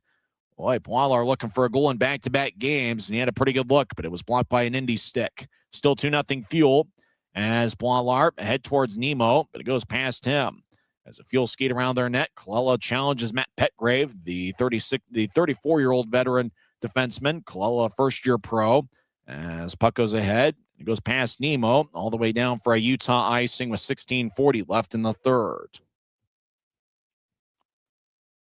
So draw's going to come back towards Hunter Miska. Grizzlies up to 16 shots. Indy has 15. So both teams have 2 third-period shots so far. Sharp-looking Margaritaville specialty jerseys the Fuel are wearing. Certainly different than the normal Fuel colors, which are black, a shade of red, as well as a little bit of that yellowish gold mixed in. The face-offs over in the left circle of the Grizzlies zone. Utah skating from right to left as we see it on Flow Sports. As Salem pins a Fuel skater to the boards, the whistle blows. And it looks like a holding penalty is called by one of the referees. Who's it going to be on? As camera operator spotlight Jason Ahern. Let's see who gets the penalty. Everybody's going towards the Fuel zone. I think it's a Utah power play. So holding's a call, and it's going to be another Utah power play as Tyler Weiss goes to the box for the second time tonight. As Weiss just kind of dragged around Nicholas Nemo. Well, I think the Grizzlies will take that one. I'm not sure there was much there. If it was kind of Nemo getting dragged around by Weiss, that's one of those, I think, for a Grizzlies fan, you say thank you. As it didn't look like there was really much there. But nevertheless, Tyler Weiss is in the box. Evan Friesen will take the draw. He's got Lepster to his left and Manning to his right. Up top is Salem, and we believe off the screens, Genev. Utah wins the draw as Salem will nudge it towards Lepster. He's just outside the left circle. Slide it to Manning. Manning looked to center it, and it rolls towards Weeks, who covers up. Well, it looked like Friesen was about 4 or 5 feet in front of the crease. Manning just tried to force one into traffic, and the puck went all the way towards the Indy goaltender. So if we're talking about a golden opportunity to climb back into it, Utah's got a top 6 power play unit in the league. Obviously, they're missing a couple of their big guns, but you're talking about an opportunity here to climb back into the game. And with 2 power plays here in the first 4 minutes of the third period, we'll see if Utah can take advantage. As Utah trails 2-0, Grizz win the draw for the second time this power play. Salem over to Lepster. He's along the near wing boards, left wing. Manning across to Genev. Lefty shot, saved by Weeks. Boy, Genev with a good look. He leads Utah in shots tonight as well as all season. Puck off of Salem stick. It goes to neutral ice. Now Salem will skate back into his own end. Luke Salem with an assist in 3 of his last 5 games. He'll drop it off the screen. Puck is taken by Lepster. He'll move it to his left to Friesen over the line. Friesen bounced it towards Indy's net and behind it. Lepster collected it about the same time as a Fuel skater, but Indy clears it out. Salem runs it down. 1:14 left in the power play. Salem will drop it off. As Genev crosses center ice, he'll pitch it to his right to Manning. Manning slides to the corner. Indy throws it up and out past Salem. Luke Salem started last season as a member of the Indy Fuel and then ended up in Kalamazoo later that year. Gratton's got the puck as the Grizzlies make a line change, or at least part of one, as Gratton drops it off. Grizzlies towards center ice as Lepster gets it towards his right. Now the puck back towards Indy, and they'll clear it back towards Miska. Miska plays it in front of his net. Outlets it to Genev in the left wing. 37 seconds left in the power play. Genev plops it in as Nemo chases after it, and the Fuel clear it back out. But with Indy, they just make quick decisions on their penalty kill, and that's why they've had success here in this series against Utah. As Enns drops it off, Grizzlies with a rink-wide feed angle left. It goes tape-to-tape towards LeClaire. Over towards Nicholas Nemo. He takes a righty shot, and that's blocked. As LeClaire throws it up top to Gratton. 12 seconds left in the power play. Over to Enns. One-timer, and it's blocked. It was blocked by Chris Cameron, the Indy captain. Now to the middle of the ice. Gratton lefty shot. That one might have gotten blocked away by Weeks, who extended his right blocker. Grizzlies right wing shot saved by Weeks again. Coming out of the box is Tyler Weiss. We're skating 5-on-5. Grizzlies in the attack zone over to Nemo. One-timer saved by Weeks. Boy, good look by Nicholas Nemo. It was just inside the right circle, and his shot was blocked by Mitchell Weeks, who's been saving just about everything in this series. Boy, Grizzlies with some grade A chances, and that Nemo shot was a rocket, and somehow Mitchell Weeks was able to make the stop. Boy, the Grizzlies up to 18 shots. They didn't get much on that power play, but right after the power play ended, Grizzlies with a bit of a barrage on Mitchell Weeks. So it's still 2-0 Indy. And I think for the Grizzlies, you just have to keep hammering away one shift at a time and see if they can find a way to get a goal to kind of stay within striking range. You're really within striking range now, a 2-0 game, but Utah's obviously looking to find a way to generate some offense. Nemo delivers a push, make that Luke Salem number 6. As Salem holds his ground, a scrum along the near wing boards. Ryan Taylor looking nearby. Taylor, the big 6'3", 210-pound forward out of St. Louis. Played with a couple different colleges. Now Indy comes out with a puck. They'll race to center ice and one-handed in. As chasing after it is Ryan Rosborough. Now it goes towards Indy. They're behind Utah's net. They'll backhand it towards the left point. Indy skates around Taylor and spins it along the boards towards the right wing. Mike Gillette in the area as Indy reverses it back. Taylor lets it go towards Indy as Rosborough delivers a good shoulder check. Puck goes up top left point. Indy bounced it across. Puck is taken by Mike Gillette. As the Grizzlies will spread the ice as they switch up forwards. 13 and a half minutes are left in the third period. It's Indy 2, Utah nothing. Grizzlies whip it around the near boards out to center ice. As Friesen nearby, and another scrum along the wall. As you see that often in Indy Fuel games. You saw that last year, and this season's no different. Back behind the net, Miska plays it. As the Grizzlies outlet it towards center ice. Indy comes back up with it. As the Grizzlies looking for that long-range pass, but just haven't had any connect. Colella spins it along the boards. Cut off behind the net by Mitchell Weeks. 2-0 Indy. Grizzlies have outshot the Fuel 18-15. Antonacci runs it down deep in the Grizzlies zone. He skates down the middle of the ice. He'll feed it to his left for Boilard, tape to tape. As Blondlar head towards Colella just outside the Indy line. And Mikey will dump it in. Puck goes to the right side. Lepster in the area. As towards the right corner, Grizzlies trying to jab it away from the pile. And it's another scrum along the boards. Colella looking nearby. 2 Grizzlies and 2 Fuel skaters. As Frieson's got the puck pinned along the boards. Indy comes out with a puck. As the Fuel towards the near corner. Now it's brushed away. As Lepster towards the left corner. Now he gets held up by Cameron. And the Fuel come back the other way. Indy will rainbow it out to neutralize. Gloved and dropped by Blondlar. It will force it back towards Miska. And Miska with an outlet pass as it goes to neutralize. And now it goes back into the Grizzlies zone. Miska behind his net. We played 8 minutes in this third period. Grizzlies back deep in their own zone, skating from right to left in the third. Long-range feed goes back towards the Indy line. Fuel up with it as Utah was trying to get towards the combination of Rosborough and Taylor. Puck bounces at the Indy blue line. Fuel get there near Rosborough, and it deflects out of play. There's 11:42 left in the third period. Grizzlies had 2 power plays early in the third frame. They had some chances, but couldn't find the back of the net. We'll see if the Grizzlies have a comeback in them as the Fuel lead the Grizzlies 2-0. This is the Utah Grizzlies Hockey Network. Since 1939, America First has helped people start businesses, buy homes and cars, and achieve their financial goals. Today, our top priority is still the financial success of you and your family, which is why we're giving new members $100 when they sign up for a basic savings and checking account, and another $100 when they upgrade to premium checking and enroll in and use direct deposit. So head to americafirst.com today and join the credit union that always puts its members first. Every new day is a chance to be kinder to your body and your mind. U of U Health is here to help you build strength and confidence every day. Let us help you be a better you. U of U Health, official health partner for the Utah Jazz, Utah Hockey Club, Utes Athletics, and the Utah Grizzlies. Take the first step today at uofuhealth.org. 11 minutes and 42 seconds are left in the third period.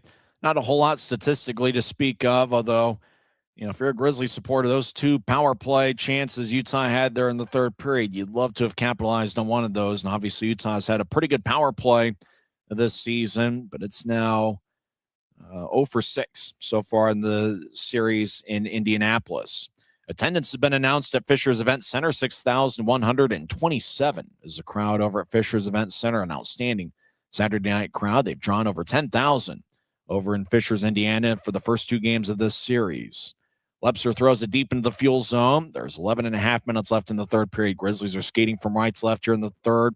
As Indy crosses center ice, they'll push it ahead. Immediately, it's taken away by Colby Enns as he gets it towards Manning. Manning lays it for Genev. Back towards Lepster. Swings and misses on a give and go as Lepster had Trevor Zins cutting in front of him. Genev on the left side. Centers it towards Manning. Backhand shot saved by Weeks. As Manning didn't get a whole lot on a backhand shot as he had Lane Brockhoff cutting in front of him. And Weeks was able to collect it in the crease. Boy, Mitchell Weeks has certainly been tough on the Grizzlies here so far this series. He stopped 20 of 21 last night. And Weeks has saved all 19 he has seen so far in this series.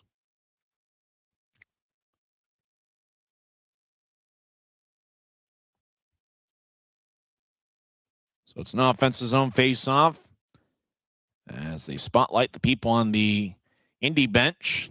John Gillette will take the dries out there with Nicholas Nemo. And Nemo wearing number 8 kind of reminds me a bit of when Taryn Fizer wore number 8. Both guys are right shot forwards. Fizer had a goal for Florida tonight in their in-state battle against the Orlando Solar Bears. As Florida looks like they're going to be a tough one to beat once again as they lead the South Division with 88 standings points on the season. As puck to the right corner in the Grizzlies zone as Gillette gets hit in the back. Now Salem avoids a check and gets towards Mikey Colella. Colella ahead towards Nemo, who just couldn't reach it. Nemo chases after it. He'll skate around Indy's net before Nemo gets pushed towards the glass. As now at center ice, John Gillette gets nudged along his left shoulder, and the Fuel throw it in. As Utah plays behind Miska's net, as Miska stayed in front of his crease. As Josh Singer out towards center ice, as he will direct it ahead.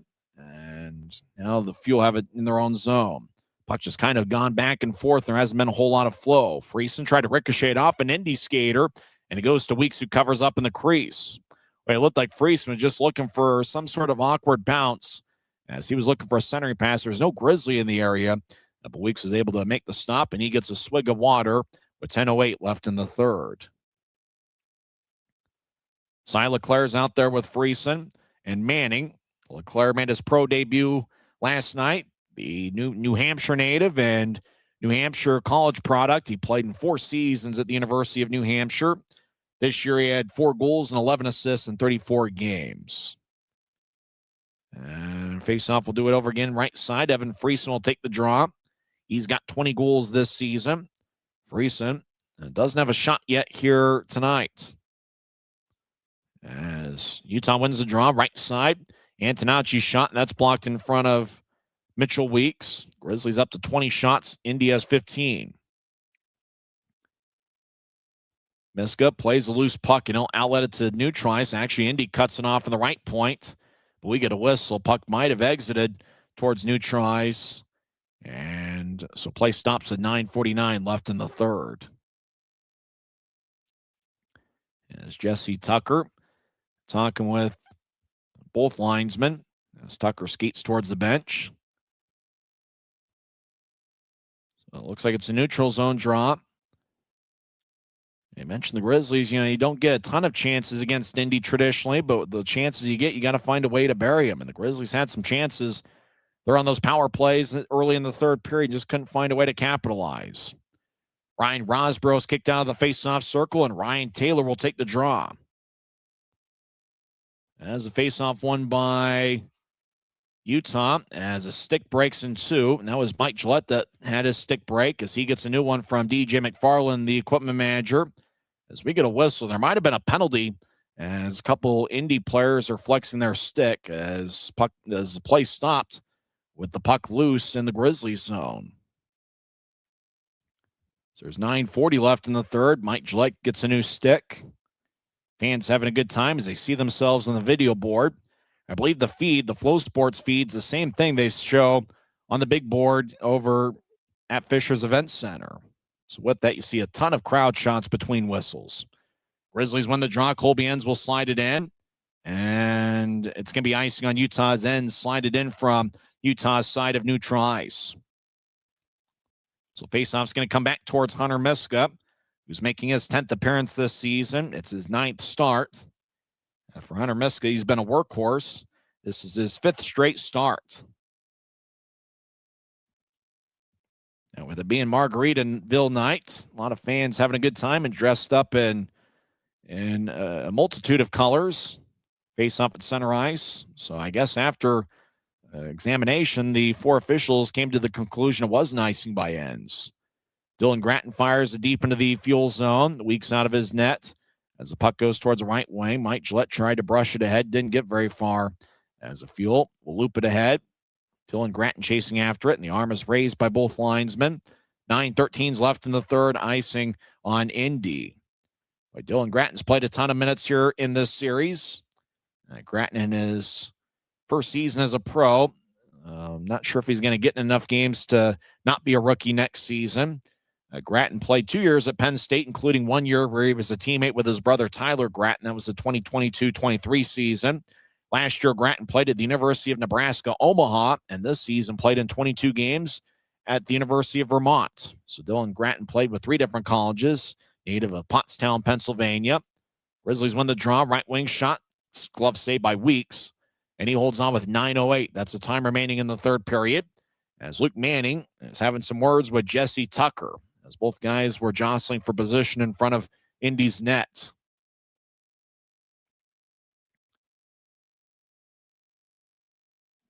Mark Kesson out there for Indy. So is Matt Petgrave and Dustin Manns, Trevor Zenz. As you can tell, Petgrave's the team leader, as he's the one kind of directing everybody as to where to go. Manning will take the face-off against Jordan Martin. Martin, 5'11", 181 pounds.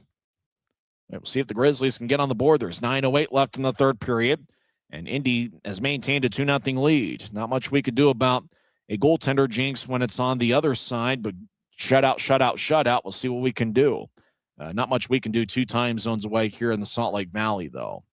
As Indy gets the puck, they'll cross center ice. Dustin Manns races down the middle of the ice, look for a centering pass, and it got ricocheted off the Utah stick. Might have been a great defensive play by Josh Zinger.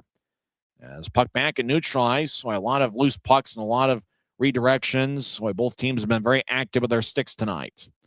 Indy, rink wide feed, angle left, great back check by a Grizzly, and that was John Gillette just entering the ice as the bench areas kind of spill over into an offensive zone. As Grizzlies throw it in deep, it's kind of a bigger and wider bench area that both clubs have. Obviously, it's a bit of a newer building. As Indy back deep in their own zone. And with that, the benches being a little bit wider, you do have a little bit more of that room where you exit. And you're in one of the 2 zones. Grizzlies fired in. As once again, Weeks plays it out of his net. Weeks comes out quite often to play the puck, and it seems like he's played it well. As Colella tried to center it towards Nemo, as Nemo got occupied by a Fuel skater. Indy throws it up but not out as the puck ricochets off the far wing boards. Now the Fuel will slice it past Boilar, and it goes all the way down. Boilar plays the puck. He'll move it to his left off the wall as Nemo plays it. Now Nemo over to his right as Antonacci gets hit as he was entering the offensive zone. Now down the middle of the ice, shot saved by Weeks. That shot might have been taken by Evan Friesen as there's 7:32 left in the third period. Grizzlies are up to 21 shots, but they haven't found a way to get one past Mitchell Weeks as of yet. As they show Antonacci tried to skate over the offensive line, one of the linesmen tried to get out of the way before Antonacci was hit by Lane Brockhoff. So another offensive zone face-off for Utah. As we mentioned a few minutes ago, you just have to keep plugging away. See if you can just keep getting traffic in front of the net and see if you can get one past Weeks. Hunter Miska has done a good job, and really the Grizzlies have done a good job limiting Indy's scoring chances. And, they're still within striking range. It's just a 2-0 deficit. Off the draws, kind of an awkward-looking face-off as both Friesen and the Fuel skater lost their balance, and the linesman says, we'll do it over again. So draws over in the right circle. Both teams will meet tomorrow afternoon at 2 p.m. Indy's in third place in the Central Division with 67 points, 5 points ahead of Cincinnati and Bloomington, who are tied for fourth. Grizzlies cross center ice after the puck was cleared to neutral ice. And now the Fuel lose control of the puck as Cy Leclerc gets it up top. Colby Enns fires a righty shot, and that's blocked. Grant gets it neutral ice, so throw it back to Enns, who's in Grizzlies territory. Enns, rink wide feed, angle left towards Genev, and Genev, his cross ice pass is picked off. As Indy, they try to throw it in and ricochet off a Grizzly. Now getting it back is Cody Laskowski. He didn't play last night. He replaced Tyler Paquette in the Indy lineup this evening. As Laskowski dumped it in. Less than 7 minutes left in the third period. Grizzlies still looking for their first goal. As Leclerc threw it to the middle of the ice where it's picked off by Indy. And really, it's tough to have that sort of continuity and that timing. And when each shift, you're kind of playing with different forwards. And obviously with the Grizzlies mixing and matching the forward lines, you can tell it's just a group that hasn't played together much. And, on Friday night, just about all 4 forward lines were different than what they were last week, where the Grizzlies picked up 5 out of 6 standings points in Tulsa. It just looks like a group that right now offensively is out of sync, and the Grizzlies are hoping defensively they can find a way to create some turnovers and see if they can score and get those odd man breaks if they can. Indy's been very disciplined defensively as the puck's towards the left corner of the Fuel zone as Rosbro gets some lumber from a Fuel skater. Mike Gillette trying to yank the puck free, but it's Indy that comes out of the pile with the puck. Soft pass to the middle, knifed by Salem, the former Fuel defenseman, but Indy's able to move it ahead. Fuel slided to the right corner, taking the puck is Ryan Taylor. He'll drop it back for Salem. Salem, he gets belted along the near circle as Manning over the offensive line gets to Genev. Genev looked to center it to Manning, but Manning had to stick up and couldn't accept it. Lepster gets hit in the back of the right point. Now the puck goes out to center ice. Fuel force their way towards center ice. Grizzlies slide it back to the middle of the ice. Indy's up with it. They'll get it out to their right. Fuel over the offensive line, looking for a centering pass, shot and a score.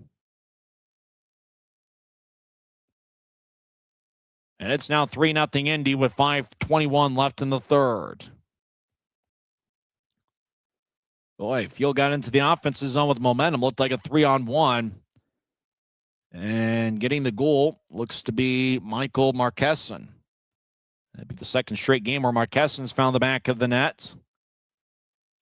And I think that was Jaden Joseph, number 7, that had the centering pass from the right wing. As Marquesson, just kind of a one-time tap into the back of the net, stick side pass Miska. As Miska is kind of hanging out towards his left side quite a bit, trying to cover the near post. But that centering pass connected, and Marquesson with the quick release on the shot. So if you'll put up a picket fence on the scoring sheet, one in the first, one in the second, one in the third. They lead 3-0 and 2-0. Well, you kind of felt like the Grizzlies were in it if they can find a goal, but 3-0, that's going to be a tough one as there's less than 5 minutes left in regulation. As the Field whip it around the boards, Antonacci chases after it in the left corner. As the Field have outscored the Grizzlies 7-1 so far in this series. And considering where Utah was last week, picking up that 5 out of 6 standings points in Tulsa, it's been a tough weekend. As Grizzlies need some victories, obviously running out of time, 10 games after today. Puck goes deep into the Grizzlies zone, run down by the Fuel. As Indy avoids a Boilard check. As the net gets dislodged with 4:25 left in the third, that stops play. Timeout on the ice. Indy 3, Utah 0. Grizzlies have outshot the Fuel 21-16. You're listening to the Utah Grizzlies Hockey Network. Grisby commutes to work by riding UTA. It gives him time to make friends and relax before arriving to the Maverick Center. But how can Grisby keep enjoying that feeling throughout the entire day? An idea! Utah Transit Authority, proud sponsors of the Utah Grizzlies.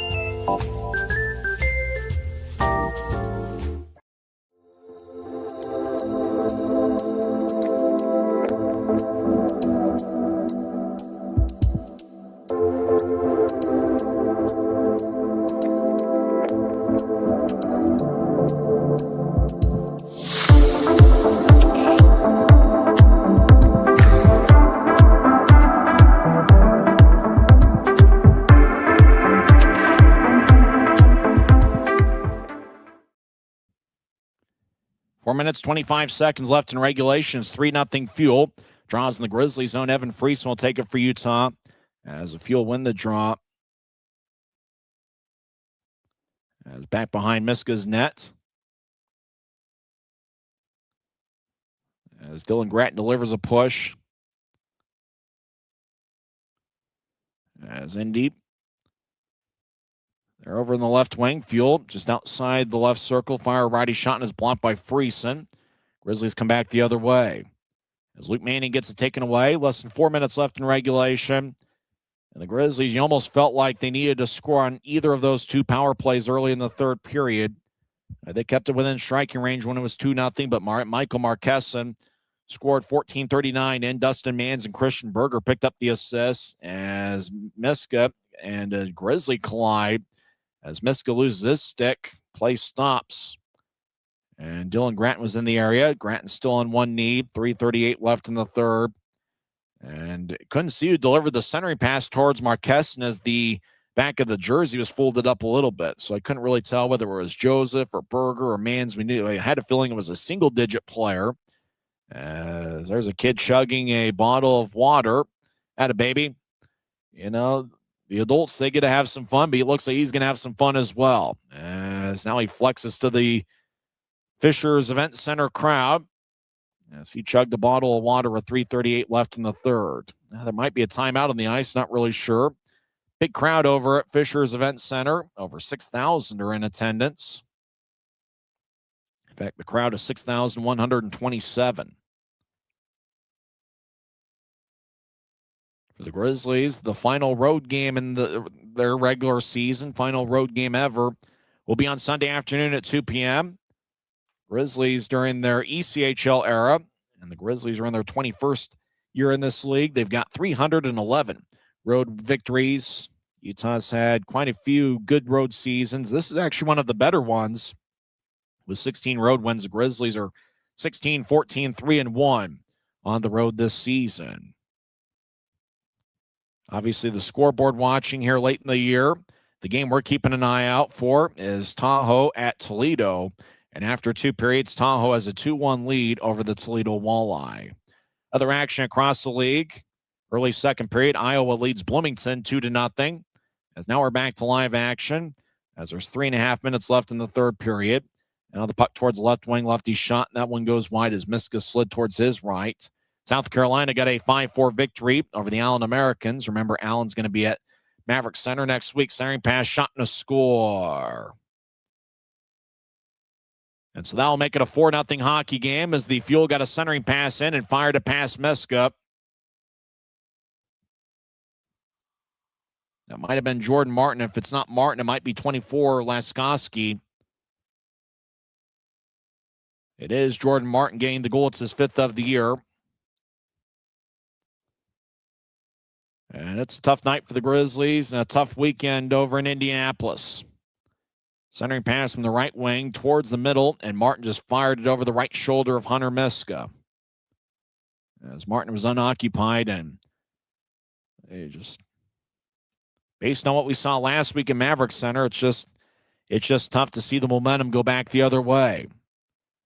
As Indy has now outscored Utah 8-1 so far in this 2-game. In the first 2 games of this 3-game set, puck goes deep into the Grizzlies zone. There's now less than 3 minutes left in the third period. And the only question for the Grizzlies right now is, can they find a way to get on the board, get something past Mitchell Weeks to avoid getting shut out? As puck deep in the Indy zone, Zinger looking nearby along with Rosborough and Mike Gillette. Indy gets the puck as Utah was hanging on the back check. Now it goes to the right corner. Indy skates around their own net as they'll tattoo it off the boards. As the Fuel will backhand it towards center ice. Grizzlies come up with it as they'll plop it towards Salem, who gets the loose puck. So Salem, the former Fuel skater. Ryan Taylor throws it in from center ice. As the Fuel race out to neutral ice. You can tell the Grizzlies have a bit of a speed advantage on Indy, but just haven't been able to get an open ice and utilize it that much. Grizzlies have been shut out once this season. They're trying furiously to find a way to get on the scoring sheet. The only other time the Grizzlies were shut out, January 18th. They lost 3-0 to Kansas City. And that was a home game on, I believe, a Sunday afternoon. As Grizzlies back at center ice, as they'll throw it deep, as it's going to be icing on Utah, according to the linesman. There's now 1:44 left in the third period. So Utah's looking to avoid a shutout. As we mentioned, they had one shutout this season. That was January 18th, a 3-0 loss to Kansas City.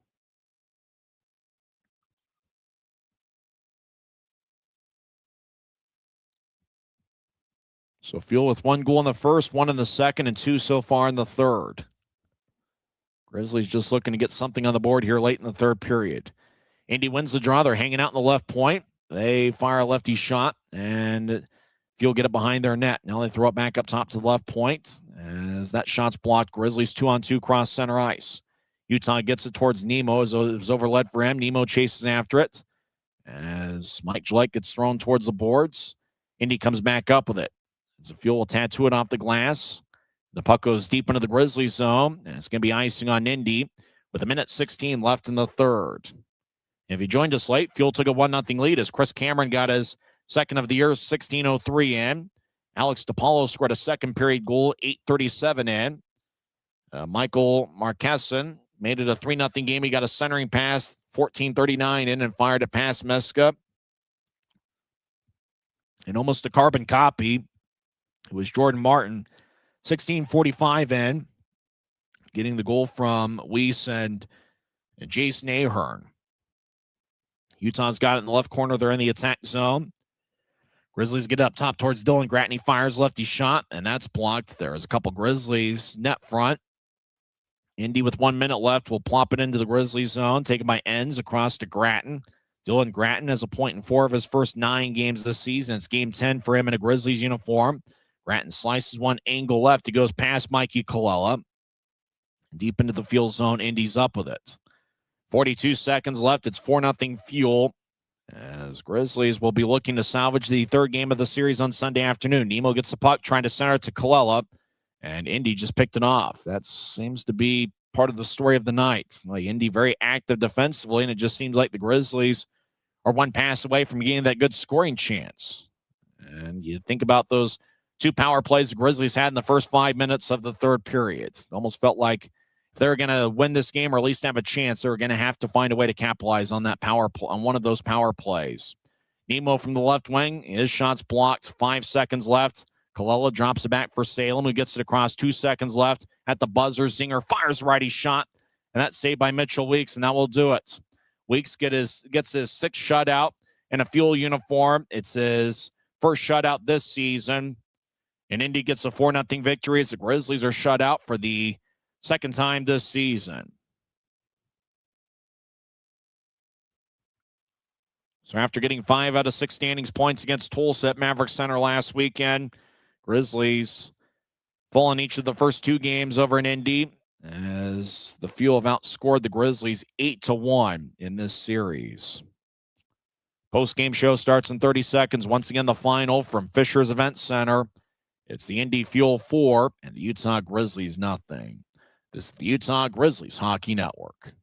From commercial to recreational truck accessories, Mountain Land Truck Outfitters has got what you need. Flatbeds, spray and bed liners, lifts and leveling kits, wheels and tires. Mountain Land Truck Outfitters proudly uses a brand you know and trust. And with our experienced, knowledgeable, and friendly staff, your visit here will be informative and enjoyable. Stop into our convenient location in Provo at 265 South 100 West, or call 801-225-4637 to get a quote for your fleet or individual truck. Mountain Land Truck Outfitters. Final score, Indy 4, Utah nothing. We went over the scoring late in regulation. Chris Cameron scored what turned out to be the game winner. He's the Fuel captain. He scored from the high slot, 16:03 in. Tucker and DePaulo with the assists. And then Alex DePaulo scored 8:37 into the second period. It was his 5th of the year. Laskoski and Petgrave with the assists. 14:39 into the third. Marquessen got a centering pass from the right wing. He was hanging out in the slot. Marquessen with a quick release was able to tap it past Miska to make it a 3-0 game. And then kind of a carbon copy. Indy had the puck in the right wing, centered it to Jordan Martin, and Martin fired it over Miska's right shoulder to make it a 4-0 hockey game. Weiss and Ahern each picked up an assist, as Indy really had a balanced scoring attack. DePaulo had 1 goal and 1 assist, and he's the only Fuel skater to have a multiple-point game. For Utah, Danny Genev led the club with 5 shots. Nicholas Nemo had 3 shots. Handful of guys had 2 shots, including Antonacci, Enns, John Gillette, and Mathieu Boilard. Mitchell Weeks gets the victory in net. He stopped all 22 shots. He has saved 42 of 43 in the first 2 games of this series.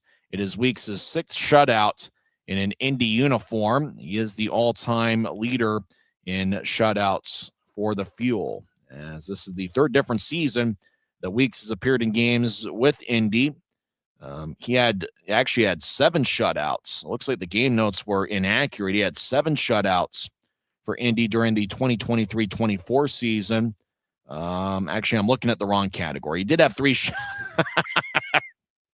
He had 2 shutouts for Indy during the 2022-23 season. He had 3 shutouts for Indy during the 2023-24 season. So he did have 5 shutouts in a Fuel uniform. This is the 6th. He's the Fuel's all-time shutout king. He also has 1 shutout in the American Hockey League, which came with Rockford during the 2023-24 season. And as we mentioned, if you're talking about the key moment of the game, we're looking at Utah's 2 power plays. They're early in the second period. They had the man advantage for the first minute and 57 seconds of the third period after a Tyler Weiss tripping minor, and then Weiss got a holding minor 324 in. And so Utah with 2 power plays that early into the third period. Grizzlies had a couple good chances. They were denied by Mitchell Weeks. Friesen had a good look about 10 feet in front of the crease and fired it high. With Indy, they only allowed about 26 shots per game, so you're not going to get many chances against them. So you're really just kind of looking to find a way to capitalize on those scoring chances and just couldn't get anything past Mitchell Weeks tonight. And, the tough thing considering the Grizzlies really, if they want to have a shot at the playoffs, they've got to go on a winning streak at some point. And you're hoping that getting 5 out of 6 standings points against Tulsa would kind of propel a playoff push. But then over the course of the week, losing Aiden Hansen-Bukata, Utah's best scoring defenseman, to the American Hockey League, losing guys to injury. Last week the Grizzlies lost Tyler Gratton, Riley Connors, Yaroslav Yevdokimov, and all of those guys are key forwards. The Grizzlies, Timo Fav's missed the last handful of games, and he's been one of Utah's best forwards this year. And then losing Maxim Barbashev and not getting anything in return for him.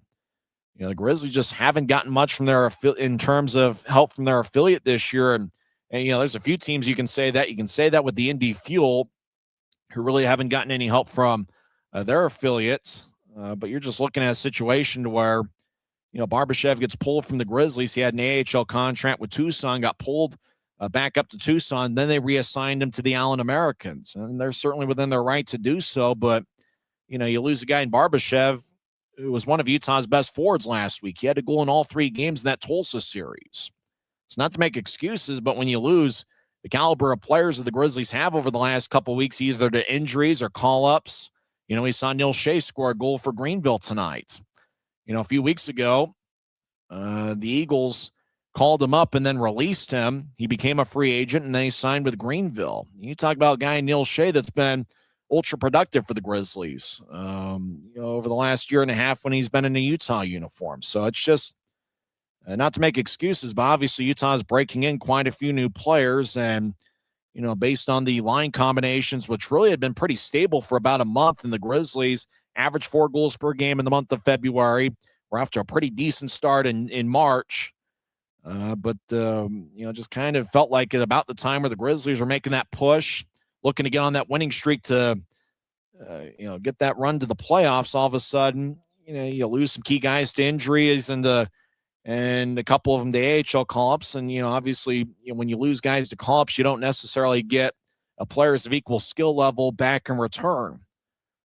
So, things like that are just kind of difficult. And obviously with everybody trying to make that playoff push and trying to peak at the right time, it's, I think they were hoping to come out and play some good hockey this weekend in Indy. And obviously there's still another game tomorrow afternoon. The Grizzlies can find a way to get 2 standings points, but, just kind of tough to, when you got all that stuff kind of working against you.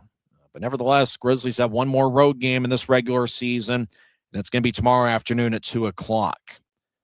Utah is 16, 15, 3-1 away from Maverick Center. Their record is now 23, 30, 8-1. For the Indy Fuel, their record goes to 30, 21, 8-1. 3 stars of the game. Michael Marquesan is the 3rd star. He had 1 goal and was a +1 and had 2 shots. He scored Indy's 3rd goal tonight. That was 14:39 into the 3rd period. Alex DePaulo is the 2nd star. He had 1 goal and 1 assist. He was a +2 and had 2 shots. And the number 1 star is goaltender Mitchell Weeks, who got a 22-save shutout. Grizzlies goaltenders have had 4 shutouts this year, and they've been shut out twice this season. Now we'll see what happens tomorrow. Make sure to join us. It should be a ton of fun. Final road game in Grizzlies history, at least Grizzlies regular season history. And that's going to be tomorrow. Coverage begins at 1:45. Face off at about 2 o'clock in the Mountain Time Zone. Grizzlies are over in the Eastern Time Zone, so it's a 4 o'clock local start in the Indianapolis area.